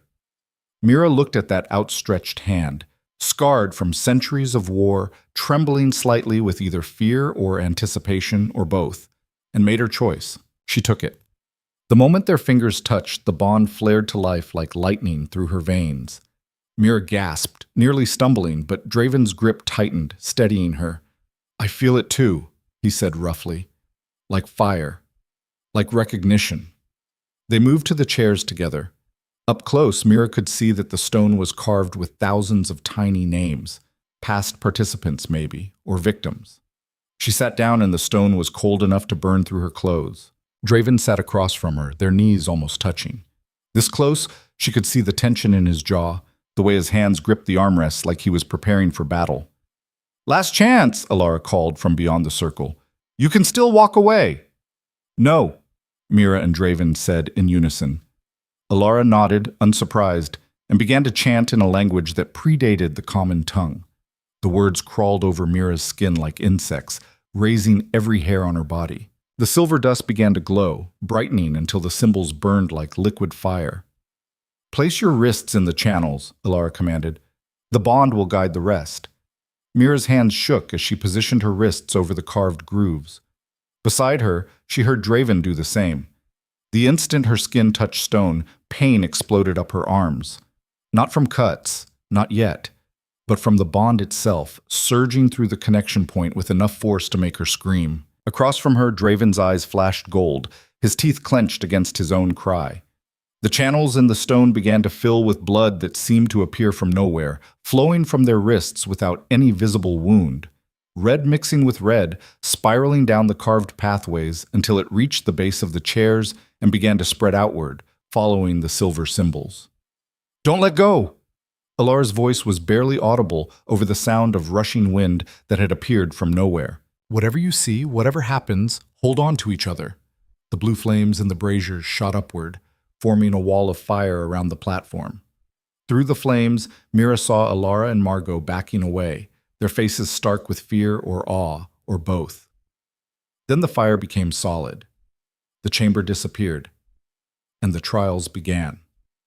Mira found herself standing in darkness so complete she couldn't see her own hands. Cold pressed against her skin from all directions, and somewhere in that darkness, something moved, something vast and hungry that knew her name. "Draven?" Her voice came out small, terrified. "Here." His hand found hers in the dark, and the contact was like a lifeline.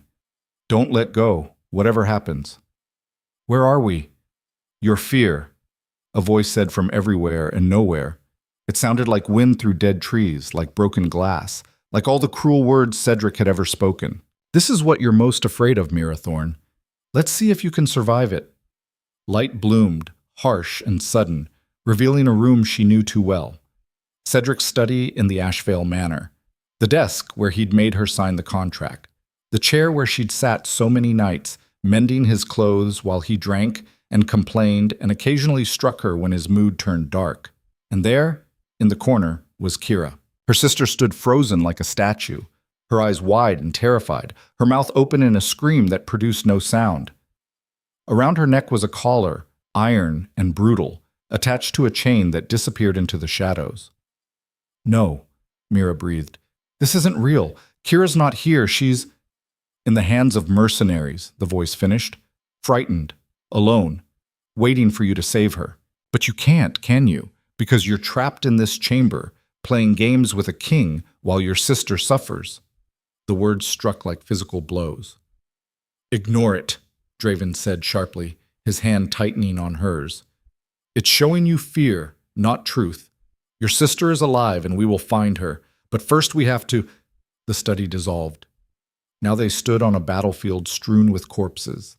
The sky burned red, and the air tasted of smoke and blood and failure. Everywhere Mira looked, she saw dead wolves, hundreds, thousands, their eyes open and accusing. And walking among them was Draven, but not the Draven whose hand she held.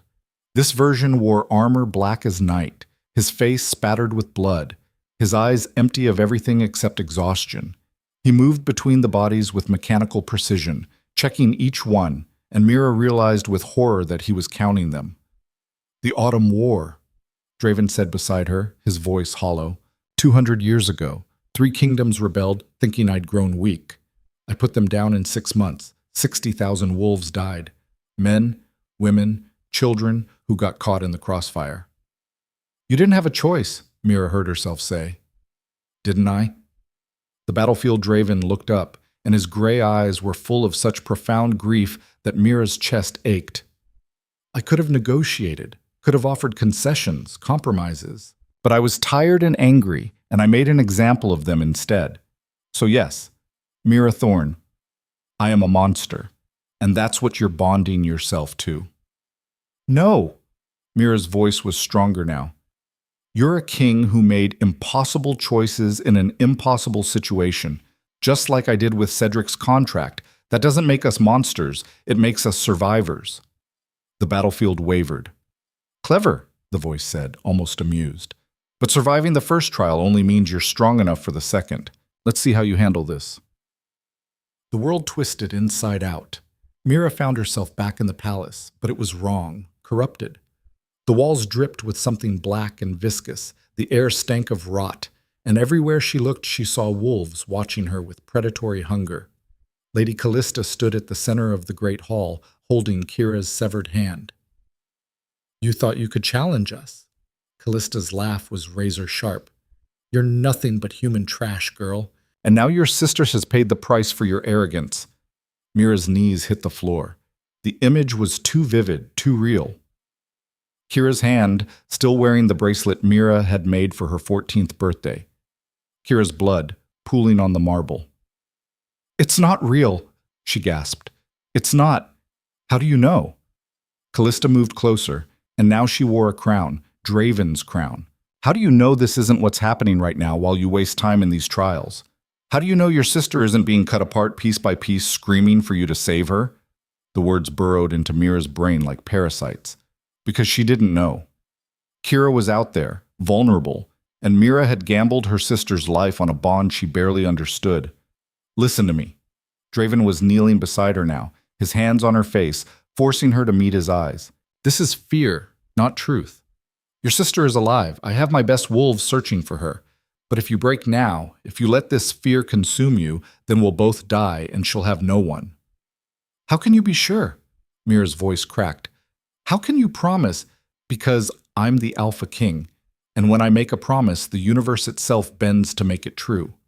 His gray eyes blazed with absolute conviction. "I swore to protect your sister, so she lives." "That's not faith, Mira. That's certainty. And I need you to hold on to that certainty with me." Mira stared at him, at the fierce determination in his face, at the bond thrumming between them like a second heartbeat. And something inside her shifted, snapped into place like a puzzle piece she'd been missing her entire life. He wasn't lying. He wasn't manipulating her. He was offering her his absolute conviction like a weapon she could wield. "Okay," she whispered. "Okay. I believe you." The corrupted palace shattered like glass. They stood in emptiness, pure white void stretching in all directions. No sound, no temperature, nothing but each other, and the bond connecting them. "Third trial," the voice said, but it sounded different now, less cruel, more curious. "Let's see what you're really made of." The void split down the middle. On one side, Mira saw herself, but not as she was. This version wore silks and jewels, her hair perfectly arranged, her face painted like the noble ladies at the summit. She stood in a throne room, surrounded by wolves who bowed to her, and she looked powerful and untouchable and utterly alone. On the other side, she saw herself in a small cottage with a garden, Kira laughing beside her, no wolves or politics or danger. Just peace, just survival, just the quiet life she'd always wanted. "Choose," the voice said. "Power or peace, queen or sister. You can't have both." "That's a lie," Mira said immediately. "Is it?" The two visions crystallized, becoming more detailed, more tempting. "You think you can be a wolf's mate and keep your sister safe? You think the wolves will accept a human queen and not spend every day trying to destroy you? You think you can survive in a world of predators without becoming prey?" "I don't know," Mira admitted, "but I know I'm done letting fear make my choices." She turned to Draven. "What do you see?" "The same thing." His voice was rough. "Two paths. One where I keep the throne but lose you.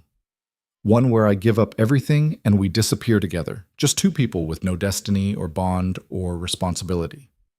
Which would you choose?" "Neither." Draven's hand found hers. "Because the real choice isn't between power and peace. It's between fear and courage, and I'm tired of being afraid." "Me too," Mira whispered. They stepped forward together, not toward either vision, but toward the split itself, the place where the two paths met. The void exploded with light. Mira felt the bond surge through her with enough force to stop her heart. It poured through every vein, every nerve, rewiring something fundamental in her biology that shouldn't have been possible to change. Pain. Indescribable, absolute pain that felt like being unmade and remade at the molecular level. She screamed, heard Draven scream beside her, their hands locked together with crushing force. the only anchor in a storm of transformation. "Hold on," she gasped. "Don't let go." "Never," Draven ground out through clenched teeth. "I've got you." The light intensified until it was everything, until Mira couldn't tell where she ended and Draven began, until their heartbeats synced into a single rhythm, until... silence. Mira opened eyes she didn't remember closing and found herself back in the ritual chamber, still seated in the stone chair, her wrists in the channels that now ran dry. Across from her, Draven sat motionless, his eyes closed, his chest rising and falling with shallow breaths. "Draven?" Her voice came out hoarse, damaged. His eyes opened. They were no longer gray. They were silver shot through with gold, wolf eyes in a human face. And when he looked at her, Mira felt the bond between them solidify into something unbreakable, undeniable, permanent. "It worked," he breathed. "The bond completed." "How?" Mira looked down at her hands and saw that her fingernails had gone slightly pointed. Not claws, not fully, but something in between. When she focused, she could feel her senses expanding, sharpening. The torches were too bright. She could hear Alara's heartbeat from beyond the circle. She could smell the fear and hope radiating from Margot like perfume. "You're not fully wolf," Draven said, wonder in his voice. "But you're not fully human anymore either. The bond changed you, made you something in between, something that can survive being my mate." "Is that possible?" "It shouldn't be. But you're here, alive. And I can feel you in my head, in my soul, in every breath I take." His hand reached across the space between their chairs. "We did it, Mira.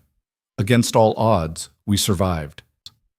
Mira took his hand, and the contact sent warmth flooding through her that had nothing to do with heat and everything to do with the absolute certainty that she was exactly where she belonged.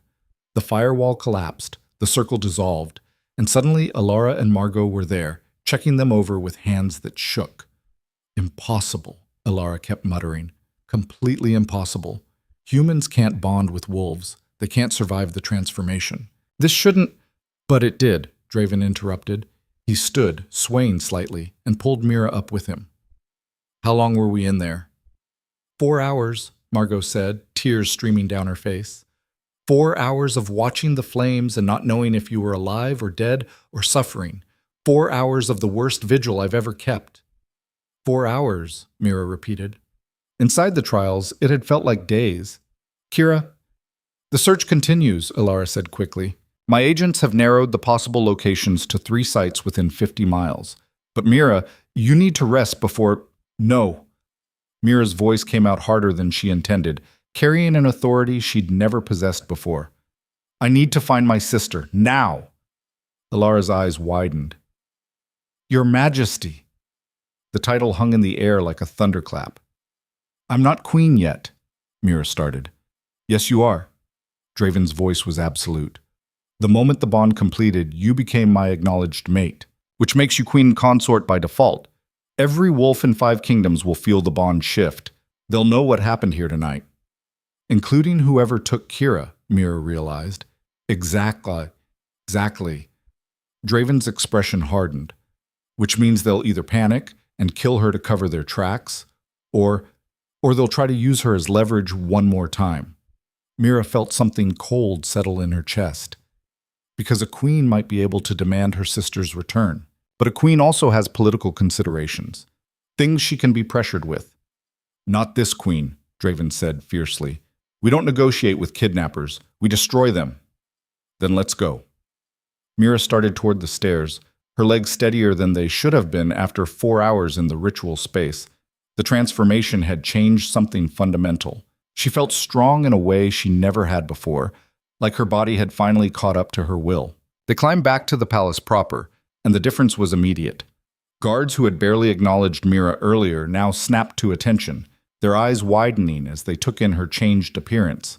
Servants moved aside with deeper bows, and when they passed a group of minor nobles in the corridor, every single one dropped their gaze in submission. "They can feel it," Draven murmured. "The mate bond. It broadcasts on a frequency all wolves recognize. To them, you now carry my authority." "That's going to take some getting used to," Mira admitted. "You'll learn quickly. You have no choice." He led her to a war room where maps covered every surface and a dozen wolves in royal colors stood analyzing intelligence. Report. A female wolf with battle scars across her face stepped forward. Your Majesty, we've located the girl. A farmhouse 40 miles southeast, abandoned for years but recently occupied. 6 human mercenaries guarding her. No wolves that we can detect. Are they connected to someone in the palace? Mira demanded. The wolf's eyes flicked to her, and Mira saw surprise and something like respect in them. We believe so, Your Majesty. The timing and coordination suggest someone with access to royal communications, but we haven't identified the source yet. Then we'll deal with that after we get Kira back. Mira moved to the largest map, studying the location the wolf had indicated. How long to get there? 2 hours by horse. 90 minutes if we push them hard. The wolf hesitated. Your Majesty, I must advise against you going personally. The risk is mine to take, Mira finished. That's my sister. I'm not sending others to rescue her while I hide in the palace. She's right, Draven said before the wolf could argue. We go together, 20 guards, fast horses, and authorization to use lethal force against anyone who resists. No prisoners, no mercy. The command rippled through the room like electricity. Wolves moved with sudden purpose, gathering weapons and armor, preparing for battle. Margot appeared with clothing more suitable for riding, dark leather that would protect Mira without restricting movement, boots that actually fit, and a cloak lined with fur that smelled like Draven. His scent will mark you as protected, Margot explained quietly. Any wolf who catches that scent will know you're the king's mate. It might save your life. Thank you. Mira pulled on the clothes, and they fit better than anything she'd ever worn, like they'd been made for her body specifically. For everything. Just bring that girl home safe, Margot said, and then maybe get some sleep before you have to face the court. They're going to come at you like sharks smelling blood. Let them come. Mira felt the bond pulse through her like a war drum. I'm done being prey. Margot's smile was fierce. Good. The palace could use a queen with teeth. Within 30 minutes, they were mounted and riding through the palace gates into the pre-dawn darkness. Mira had never ridden at this speed. The horse beneath her moved with terrifying power, eating up ground in great leaping strides. Around her, the royal guard rode in formation, weapons ready, their faces grim with purpose. And beside her, always beside her, Draven rode like something carved from shadow and fury. When we get there, he said quietly, pitched for her ears alone. Stay behind the guards. If there's fighting, I know. Mira cut him off. I'm not stupid. I'm also not helpless anymore. I know. I can feel your strength through the bond. His eyes met hers, glowing faintly in the darkness. But I've just found you. I'm not ready to risk losing you yet. Then we won't lose each other. Mira's hand found his across the space between their horses. We survived together. Remember? Together, he agreed. They rode harder. The farmhouse appeared on the horizon just as the first light broke. A dark shape against gray sky, surrounded by dead fields and broken fences. No light showed in the windows. No smoke rose from the chimney. Draven raised one hand and the entire party came to an instant halt. Spread out, he commanded. Surround the building. No one leaves. If they resist, kill them. But the girl comes out alive. Clear? 20 voices confirmed in unison. They moved like ghosts, the guards disappearing into the pre-dawn gloom with predatory silence.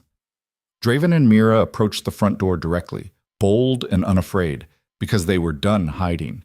Draven kicked the door open with enough force to tear it from its hinges. Inside, 6 men scrambled for weapons, startled from sleep. And in the corner, bound to a chair with ropes and gagged with cloth, was Kira. Mira's baby sister looked up, and relief flooded her tear-stained face. Let her go, Draven said quietly. And you live. Resist, and we paint these walls with your blood. Choose now. The mercenaries exchanged glances. One, braver or stupider than the rest, raised a crossbow. He died before his finger touched the trigger, Draven moving with inhuman speed to crush his throat in one hand.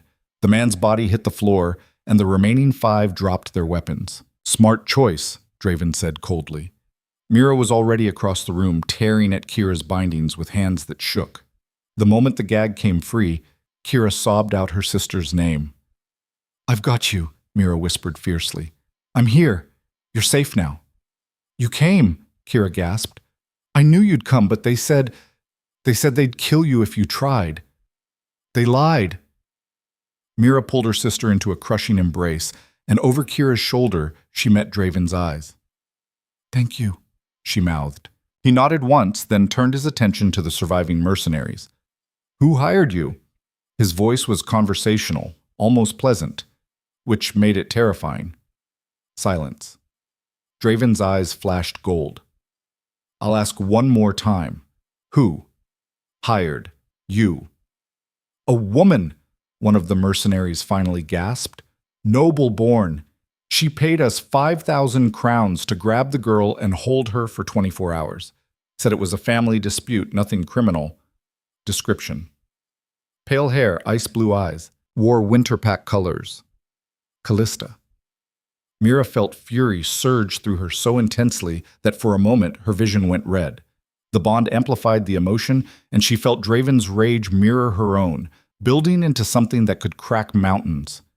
"You've been very helpful," Draven said to the mercenaries. "Guards, take them to the palace dungeons. They'll stand trial for kidnapping a member of the royal family." "Royal family?" The mercenary who'd spoken looked confused. Draven's smile was cold. "That girl you kidnapped, she's the sister of my mate, which makes her under royal protection. And you're all dead men who just don't know it yet." The guards dragged the mercenaries away, and suddenly the farmhouse was quiet except for Kira's sobbing. Mira held her sister and let her cry, smoothing her hair the way she had when Kira was small, murmuring reassurances in the same voice she'd used to chase away nightmares. Eventually, Kira pulled back, studying Mira's face with red-rimmed eyes. "You look different," she whispered. "Your eyes, they're brighter, and you feel—" She struggled for words. "Stronger. Like you could break the world if you wanted to." "A lot has happened in the last 24 hours. Mira brushed tears from Kira's cheeks. "I'll explain everything, but first let's get you somewhere safe."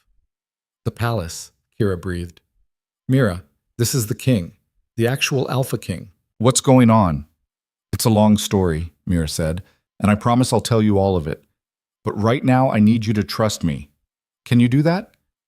Kira nodded slowly. "I always trust you." The simple faith in those words nearly broke Mira all over again. They rode back to the palace in formation, Kira sharing Mira's horse, clinging to her sister like she might disappear. The sun had fully risen by the time they reached the palace gates, and word of their success had already spread. A crowd had gathered in the courtyard, nobles and servants and guards, all waiting to see the new queen return with her rescued sister. Mira felt their eyes on her as she dismounted, felt their assessment, their curiosity, their resentment. She heard whispers as she helped Kira down, her newly enhanced senses picking up fragments of conversation. "Can't believe the bond actually... Just a human. How can she... Dangerous precedent. The king has finally lost his mind." And standing at the front of the crowd, her face a mask of cold fury, was Lady Callista. Their eyes met across the courtyard, and Mira felt the bond surge through her with predatory focus. She knew. Callista knew that she knew. And in that moment, the entire political landscape shifted. Mira Thorne was no longer the frightened seamstress who could be threatened into silence. She was the Alpha King's mate, the Queen. A woman who had survived trials designed to kill her and emerged transformed, and she was done playing victim. "Lady Callista," Mira said clearly, her voice carrying across the courtyard with authority that silenced every whisper. "I believe we need to have a conversation about certain mercenaries, about kidnapping, about treason." Callista's expression didn't change, but Mira saw the flash of panic in her ice-blue eyes. "Don't you?" Mira pressed, taking a step forward. "In private, perhaps, unless you'd prefer to discuss your crimes in front of the entire court." The courtyard held its breath. Then Callista smiled, a cold, sharp expression that promised violence. "Of course, Your Majesty, I'm always happy to clarify misunderstandings." "Excellent." Mira felt Draven's hand settle on her shoulder. Support, not constraint. "Then let's clarify exactly why you thought you could threaten my family and lived to tell about it. The queen had arrived, and she had teeth, and she had teeth. The private chamber Draven led them to was smaller than Mira expected, a council room with windows overlooking the sea, furnished with a single table and chairs that had seen centuries of difficult conversations. Lady Callista entered flanked by two advisors from the Winter Pack, both looking confident that their lady would emerge victorious from whatever accusation a human girl could level. They didn't understand yet. Mira stood beside Draven, Kira safely delivered to Margot's care, and felt the bond humming through her veins like electricity. She could sense Draven's cold fury, could feel his absolute certainty that justice would be served, and beneath that she felt something else. His pride in her, his fierce satisfaction that she was no longer the frightened girl from the summit hall. "Let's dispense with pleasantries," Draven said, his voice carrying the weight of 3 centuries of authority. 6 human mercenaries have confessed to kidnapping Mira Thorne on your orders, Callista. They described you in detail. They also mentioned the 5,000 crowns you paid them, an amount that matches a recent withdrawal from your family's accounts, which my treasurer verified within the hour. Callista's expression remained perfectly composed. "Mercenaries lie for money, Your Majesty. As for my family's financial transactions, we're entitled to privacy regarding our own funds." "Privacy ends where treason begins," Mira said quietly. "You kidnapped a member of the royal family. You threatened the Alpha King's mate, and you did it to force me out of the palace before the bond could complete. That's not a private family matter. That's a capital crime." "According to whom?" Callista's ice-blue eyes glittered with malice. "You? A seamstress who's been playing queen for all of 12 hours? You have no authority here, girl, no understanding of how power actually works. You survived some trials and now you think you're invincible, but all you've done is painted a target on your back." "Is that a threat?" Draven's voice dropped to something barely human. "It's reality." Callista turned her attention to him, and Mira saw genuine anger beneath the composed exterior. "You've bonded with a human, Draven, something that hasn't happened in recorded history. Something that violates every natural law governing our species. Half the court thinks you've been enchanted. The other half thinks you've simply lost your mind after 3 centuries. Either way, they won't accept her as queen." "They don't have to accept her," Draven said coldly. "They have to obey her. There's a difference." "For how long?" Callista challenged. "Until the next summit? Until someone stronger decides to challenge your authority? You've ruled for 300 years through strength and strategy, but bonding with this girl has made you weak, sentimental. And sentiment kills kings." "You're right about one thing," Mira interjected, her voice steady despite the fury burning in her chest. "I don't understand how power works in your world. I don't know the politics or the alliances or all the complicated games you've been playing for decades, but I understand something you don't." "And what's that?" Callista's tone dripped condescension. "I understand what it's like to have nothing left to lose." Mira took a step forward, and she saw Callista's advisors tense. "You threatened my sister because you thought I'd choose her safety over my own pride. You thought I'd break the way you've broken other people, through fear and calculation and targeting what they love. But here's what you didn't understand. I've already lost everything once. My parents, my home, my freedom.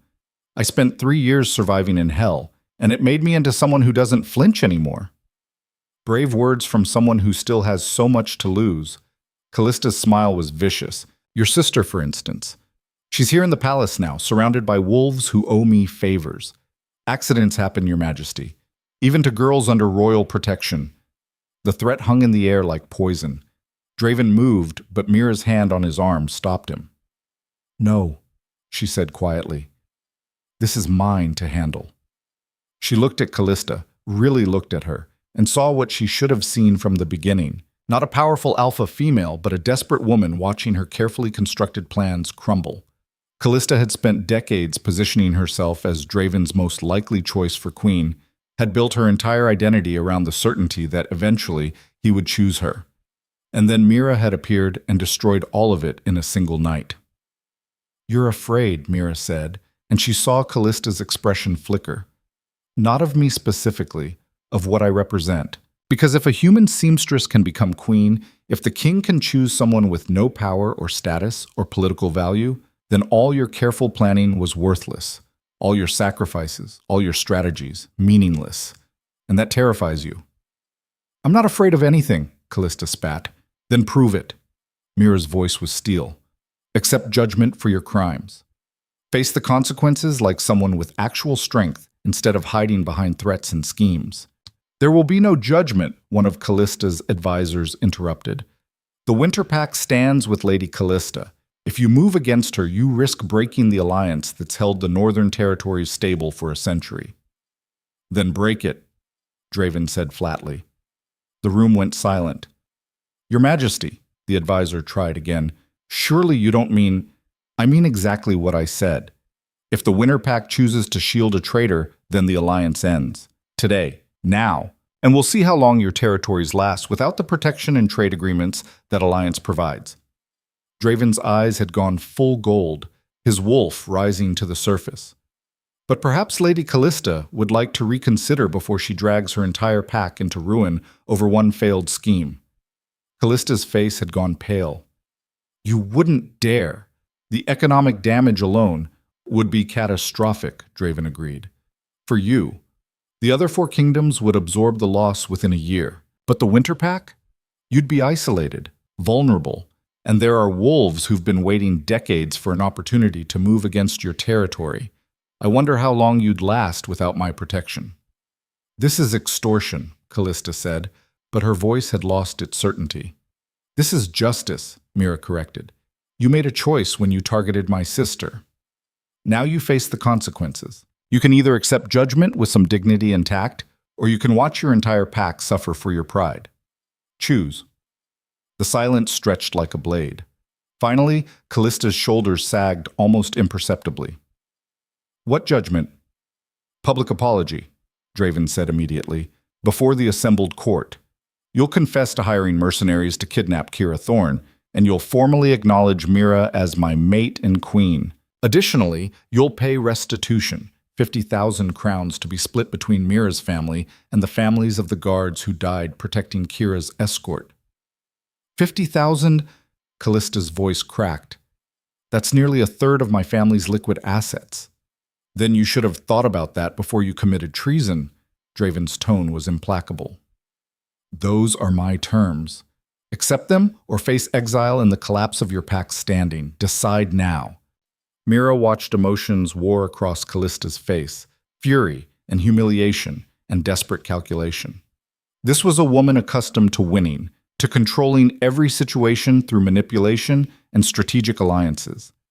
Being backed into a corner like this was probably the worst defeat she'd ever experienced. I accept, Callista finally said, and the words sounded like they'd been torn from her throat. Good. Draven gestured to the guards at the door. Escort Lady Callista to the Great Hall. We'll convene the court within the hour. And Callista? If you attempt to flee or orchestrate any additional schemes, I'll personally ensure the Winter Pact is broken and scattered by next winter. Clear? Crystal, Your Majesty. Callista's voice was pure venom, but she allowed the guards to lead her out, her advisors trailing behind like chastened children. The moment the door closed, Mira's knees went weak. Draven caught her before she could collapse, his arms coming around her with careful strength. You were magnificent, he said quietly. Absolutely magnificent. I was terrified, Mira admitted, her face pressed against his chest. The whole time, I kept thinking she'd call my bluff, or that I'd say something wrong and make everything worse. You didn't bluff. You stood your ground against one of the most dangerous alphas in 5 kingdoms, and you won. Draven pulled back enough to look at her, his gray-gold eyes warm with something that might have been awe. Do you understand what you just did? Callista has been a power player for 60 years. Most wolves won't even challenge her in conversation, and you backed her into a corner until she had no choice but to submit. We backed her into a corner, Mira corrected. I couldn't have done it without knowing you'd support me. Always. His hand came up to cup her face. For as long as we both live, you'll have my support, my strength, my authority. Everything I am is yours. The bond pulsed between them, warm and solid and utterly unbreakable. Mira felt tears prick her eyes, but they weren't tears of fear or pain. They were tears of relief, of release, of finally understanding that she didn't have to survive alone anymore. We should get ready for the assembly, she said, wiping at her eyes. If we're going to make Callista eat crow in front of the entire court, I want to look the part. Draven's smile was fierce. My queen has teeth indeed. An hour later, Mira stood at the entrance to the great hall wearing a gown that Margot had somehow procured in record time. Deep midnight blue embroidered with silver stars, fitted perfectly to her transformed body, with a train that whispered against marble like water over stone. Her hair had been arranged in an elegant style that made her look older, more regal, and around her throat, Draven had placed a collar of silver and sapphires that proclaimed her status to anyone with eyes to see. "Ready?" he asked, offering his arm. "No," Mira admitted, "but let's do it anyway." The doors opened, and they entered together. The great hall was packed. Every noble from the summit, every advisor and counselor and pack representative, all gathered to witness whatever drama the king had summoned them for. The noise of conversation died instantly as Mira and Draven appeared, every eye fixing on them with predatory focus. Mira felt the weight of their assessment, their judgment, their barely concealed resentment. She was human, or had been, before the trials changed her into something in between. She was common-born. She had no political connections, no wealth, no power, except what the bond gave her. By every measure their society valued, she didn't belong here. And yet she walked beside the Alpha King like she owned the ground beneath her feet, her chin high, her expression calm, refusing to be intimidated by hundreds of predators who could tear her apart without effort. Draven led her to the dais where his throne sat, but instead of sitting, he remained standing. Mira stood beside him, their hands linked, presenting a united front. "We are gathered," Draven said, his voice carrying effortlessly across the hall, "to address a matter of treason. Lady Callista of the Winterpack, step forward." The crowd parted like water, revealing Callista flanked by guards. She moved with rigid dignity, but Mira could see the humiliation in every line of her body. "Lady Callista," Draven continued, "you stand accused of kidnapping, conspiracy, and attempting to interfere with a royal mate bond. The evidence against you is overwhelming. The mercenaries you hired have confessed in detail. Your financial records confirm the payment. Do you deny these charges?" The hall held its breath. "I do not deny them, Your Majesty," Callista said, and Mira heard the effort it took to keep her voice steady. "I hired mercenaries to kidnap Mira Thorne. I did so to pressure your mate into leaving the palace before the bond could complete. I made a grave error in judgment, and I accept responsibility for my actions." Whispers erupted through the crowd, shock and satisfaction and calculation as nobles reassessed their own positions in light of Callista's fall. "Furthermore," Callista continued, her eyes finding Mira's, "I formally acknowledge Mira Thorne as the Alpha King's mate and rightful queen. I withdraw any challenge to her authority and pledge my support to the throne." The words were clearly painful, but Callista delivered them with as much grace as she could muster. "Your acknowledgement is noted," Draven said coldly, "as is your pledge of support. However, acknowledgement is insufficient. You've committed crimes that demand restitution. You will pay 50,000 crowns to be distributed as previously agreed. Additionally, you will serve 1 year on the Queen's Council, offering your expertise and counsel to help Mira navigate court politics." Mira's head snapped toward Draven, shocked.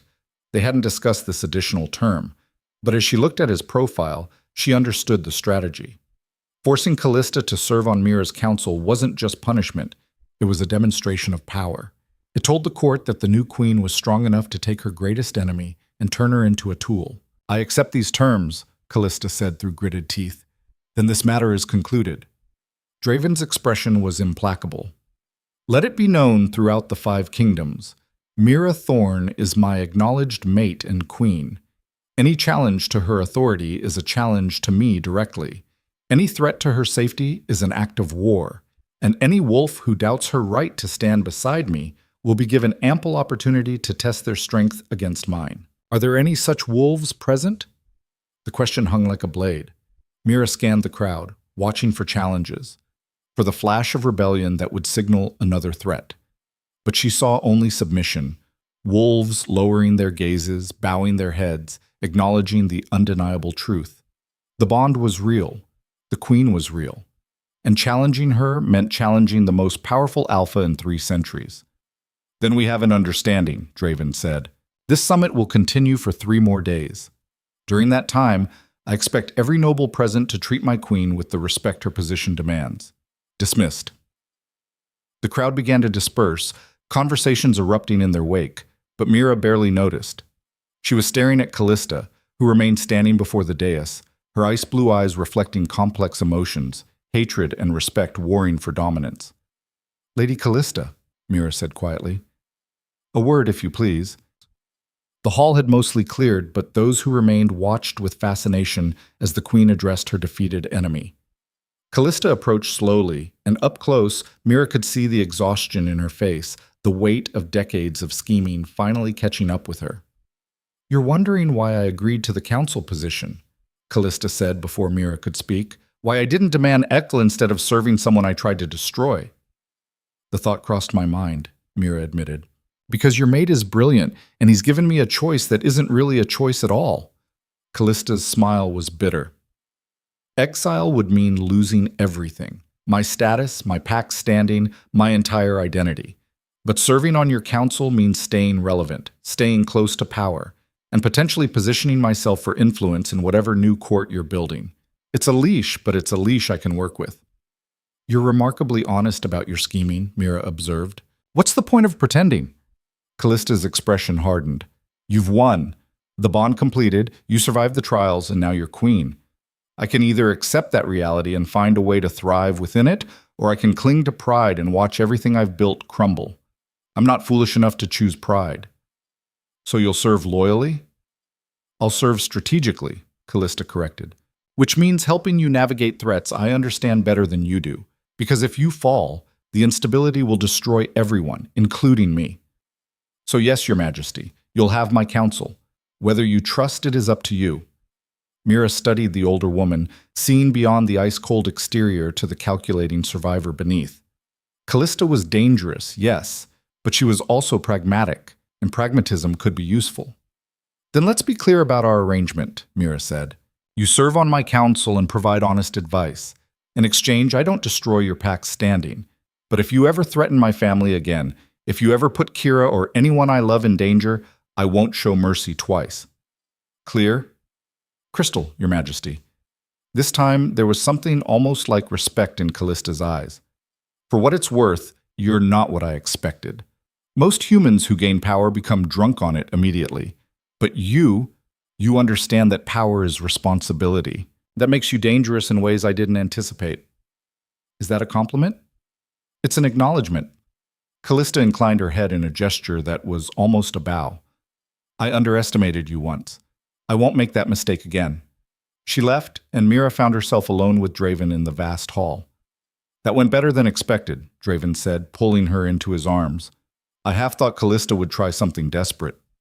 "She's too smart for desperation," Mira said. "She's already calculating how to turn this defeat into an opportunity. We'll need to watch her." "We will. But for now, let's focus on the fact that you just survived your first major political confrontation and emerged victorious." His gray-gold eyes were warm with pride. "How does it feel?" "Terrifying," Mira admitted. "Exhilarating. Overwhelming. I keep thinking this can't be real, that I'm going to wake up back in Cedric's household and discover this was all just a dream. It's real." Draven's hand came up to rest over her heart, feeling the bond pulse between them. "You're real. This is real. And you're going to be an extraordinary queen." "I don't know how to be a queen." "Neither did I know how to be a king when I first took the throne." His smile was gentle. "We'll learn together, make mistakes together, build something better than what came before." Before Mira could respond, the doors burst open and Kira rushed in, Margot trailing apologetically behind her. "I'm sorry, Your Majesty," Margot called. She insisted. "It's fine," Mira said, laughing as Kira crashed into her with enough force to knock them both off balance. "Kira, what? I heard what happened," Kira said, her words tumbling over each other. "The servants were talking about how you made Lady Callista apologize in front of everyone, and how you're actually queen now, and how the bond completed even though it shouldn't be possible. And Mira, what is happening?" Mira looked at her sister's wide eyes, her flushed face, the wonder and confusion and slight fear warring in her expression, and felt something settle in her chest. "It's a long story," she said. "Let's go somewhere private and I'll explain everything." They ended up in Mira's chambers, Kira curled on the massive bed, Draven in a chair by the fire, and Mira sitting between them, finally able to take a breath and process everything that had happened in the last day. She told Kira everything: the summit, the confrontation with Cedric, the impossible moment when Draven's wolf recognized her, the trials that should have killed them, but instead transformed her into something new, the kidnapping, the rescue, and the confrontation with Callista that had just changed the power structure of 5 kingdoms. Kira listened with growing astonishment, occasionally asking questions, but mostly just absorbing the impossible truth. Her sister, who had been a seamstress yesterday, was now a queen. "So you're really bonded to him?" Kira asked finally, looking between Mira and Draven. "Like, permanently? Forever?" "Forever," Mira confirmed. "Or until one of us dies, at which point the other probably follows shortly after. Mate bonds are intense." "That's insane," Kira breathed. "Also kind of romantic? I mean, in a terrifying, magical way." Despite everything, Mira laughed. "That's one way to describe it." "And I'm really safe here? No one else is going to try to kidnap me to get to you?"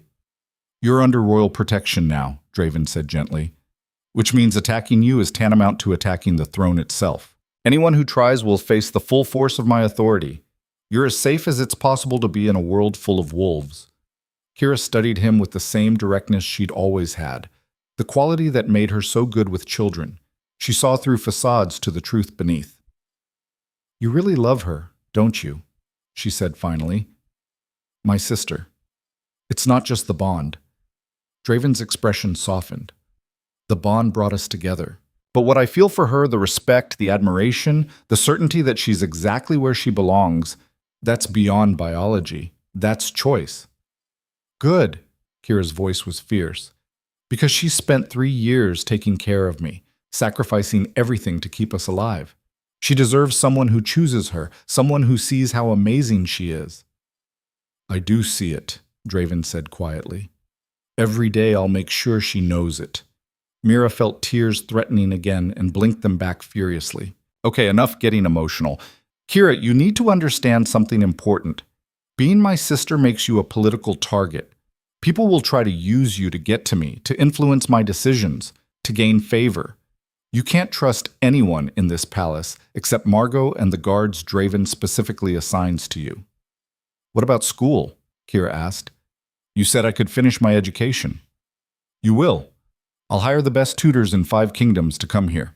You'll learn everything you need to become a teacher, and when you're ready, you'll have positions available at any school you choose. But for now, you need to stay close. Stay safe." "I can do that." Kira's eyes were bright.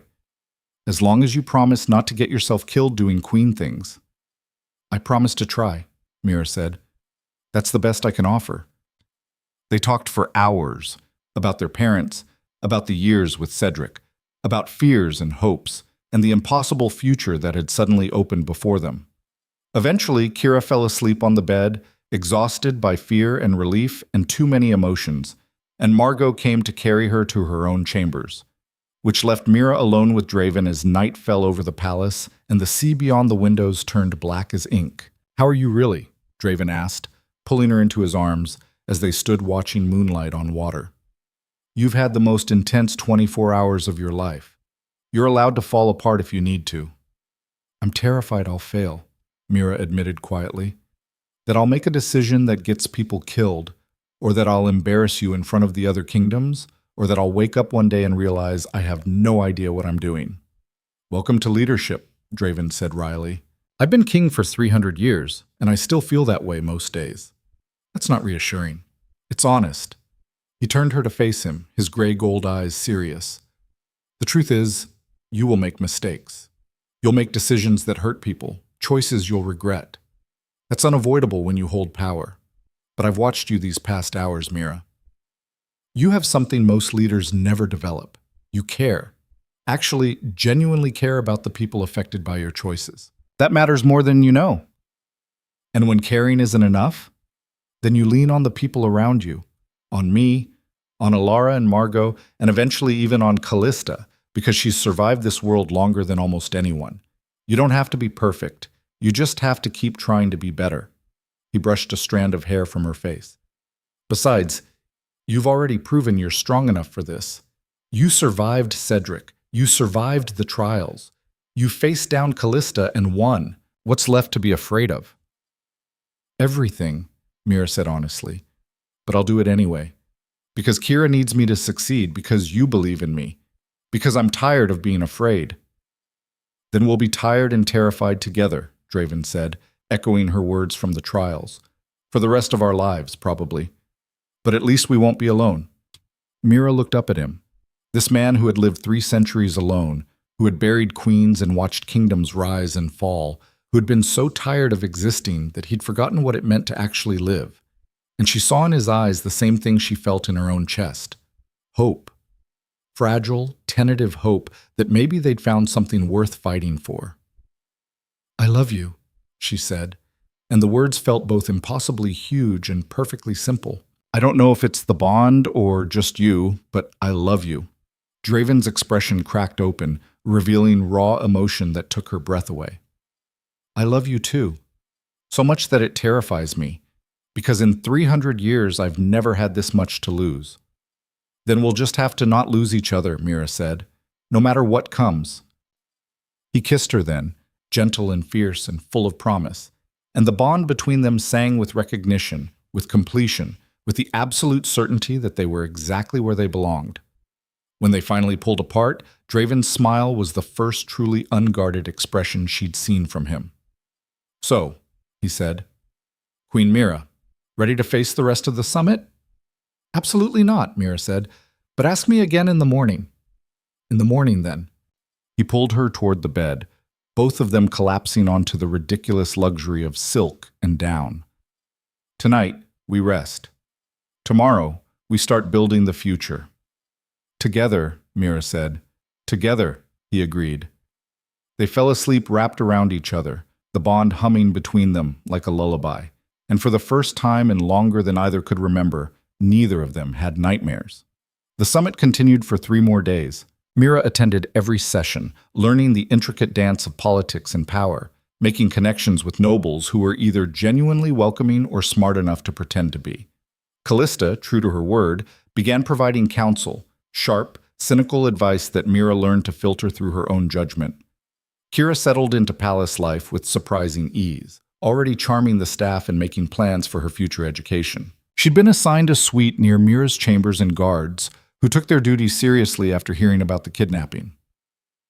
And through it all, Mira and Draven navigated their new reality together, learning each other's rhythms, discovering how the bond worked in practice, building something that was part political alliance and part genuine partnership. On the final night of the summit, Draven threw a celebration, officially to mark the successful conclusion of negotiations. But everyone knew it was really a coronation feast for his new queen. Mira stood in the great hall wearing a gown of silver and midnight blue, a crown of stars and sapphires on her head, and watched wolves from all 5 kingdoms bow to her. Some of the bows were genuine. Others were purely political. But they all acknowledged the same truth. The seamstress had become a queen. The girl who'd worn a brass ring painted gold now wore actual power, and somehow, impossibly, she was still standing. Speech, someone called from the crowd, and the call was taken up by others until the hall rang with the demand. Mira looked at Draven, who nodded encouragement, then stepped forward to address the assembled court. 3 weeks ago, she said, her voice carrying clearly, I was nobody, a human girl, with no power, no status, no reason to believe my life would ever be anything more than survival. And then I walked into a summit where I didn't belong, met a wolf whose instinct recognized something in me that even I didn't understand, and everything changed. The hall was absolutely silent. I'm not going to pretend I know what I'm doing, Mira continued. I'm not going to claim I understand all the politics or traditions or complicated histories that shape your world, but I know what it's like to be powerless, to be at the mercy of people who see you as a thing instead of a person. And I promise you this, as your queen, I will never forget that feeling. I will use whatever authority this position gives me to protect those who can't protect themselves, to challenge injustice when I see it, to be the kind of leader I needed when I was drowning in debt and fear and darkness. She paused, letting the words settle. I don't expect you to love me, she said finally, I don't even expect you to fully accept me, but I do expect you to judge me by my actions rather than my origins. Give me time to prove I deserve this crown, and if I fail, I'll be the first to acknowledge it." The silence stretched for another heartbeat. Then someone began to clap. Alara, Mira realized with surprise, the stern advisor who'd nearly refused to let them take the trials. The applause spread, tentative at first but growing stronger, until the entire hall was filled with the sound of acknowledgement. Mira looked at Draven and found him smiling with unguarded pride. "Well done," he mouthed. The celebration continued into the small hours. Mira danced with nobles and merchants and warriors, each conversation teaching her something new about the world she'd become part of. Kira stayed by her side for most of the night, clearly overwhelmed but trying hard to be supportive. As dawn approached and the guests finally began to depart, Mira found herself on a balcony overlooking the sea, breathing in salt air and processing everything that had happened. "You should sleep," Draven said, materializing beside her. "You've been awake for nearly 20 hours. "I'm too wound up." Mira leaned against the railing. "I keep thinking about how different my life was 3 weeks ago. How impossible all of this would have seemed. Does it feel real yet?" "No, but I think that's normal." She turned to face him. "Draven, I need to ask you something, and I need you to be honest. Always. Do you regret it? The bond? Choosing me? Turning your entire world upside down for someone you barely knew?" Draven was quiet for a long moment, considering the question with the seriousness it deserved. "I regret the trials," he said finally. "I regret that you had to face that kind of danger so quickly. I regret that we didn't have more time to know each other before the bond forced our hands. But choosing you? Never. You've made me feel alive again, Mira. You've given me something worth fighting for beyond duty and tradition. So no, I don't regret you. I never will." The certainty in his voice made her chest ache. "I don't regret you either," she said softly. "Even though you're complicated and ancient and sometimes terrifying. Even though loving you means living in a world full of predators who'd be happy to see me fail. I don't regret it." "Good." Draven pulled her close. "Because you're stuck with me now. For better or worse, probably forever." "Forever sounds pretty good, actually," Mira said, and meant it. They stood there as the sun rose over the crying cliffs, painting the sea in shades of gold and crimson, and watched a new day begin. Behind them, the palace stirred to life. Kira would wake soon, full of questions and plans. Alara would arrive with reports that needed attention. Callista would begin her year of service on the Queen's Council. The work of ruling would continue, endless and exhausting and occasionally terrifying. But Mira wasn't afraid anymore. She'd survived hell twice over. She'd faced her worst fears and emerged transformed. She'd taken a bond that should have killed her and turned it into strength. And now, standing beside a king who'd waited 3 centuries to feel something real, wearing a crown she'd earned through courage rather than birth. Mira Thorne, once a seamstress, always a survivor, now a queen, was finally, impossibly, exactly where she belonged. The girl who wore a false ring had become a woman who wore a crown of stars, and her story was just beginning.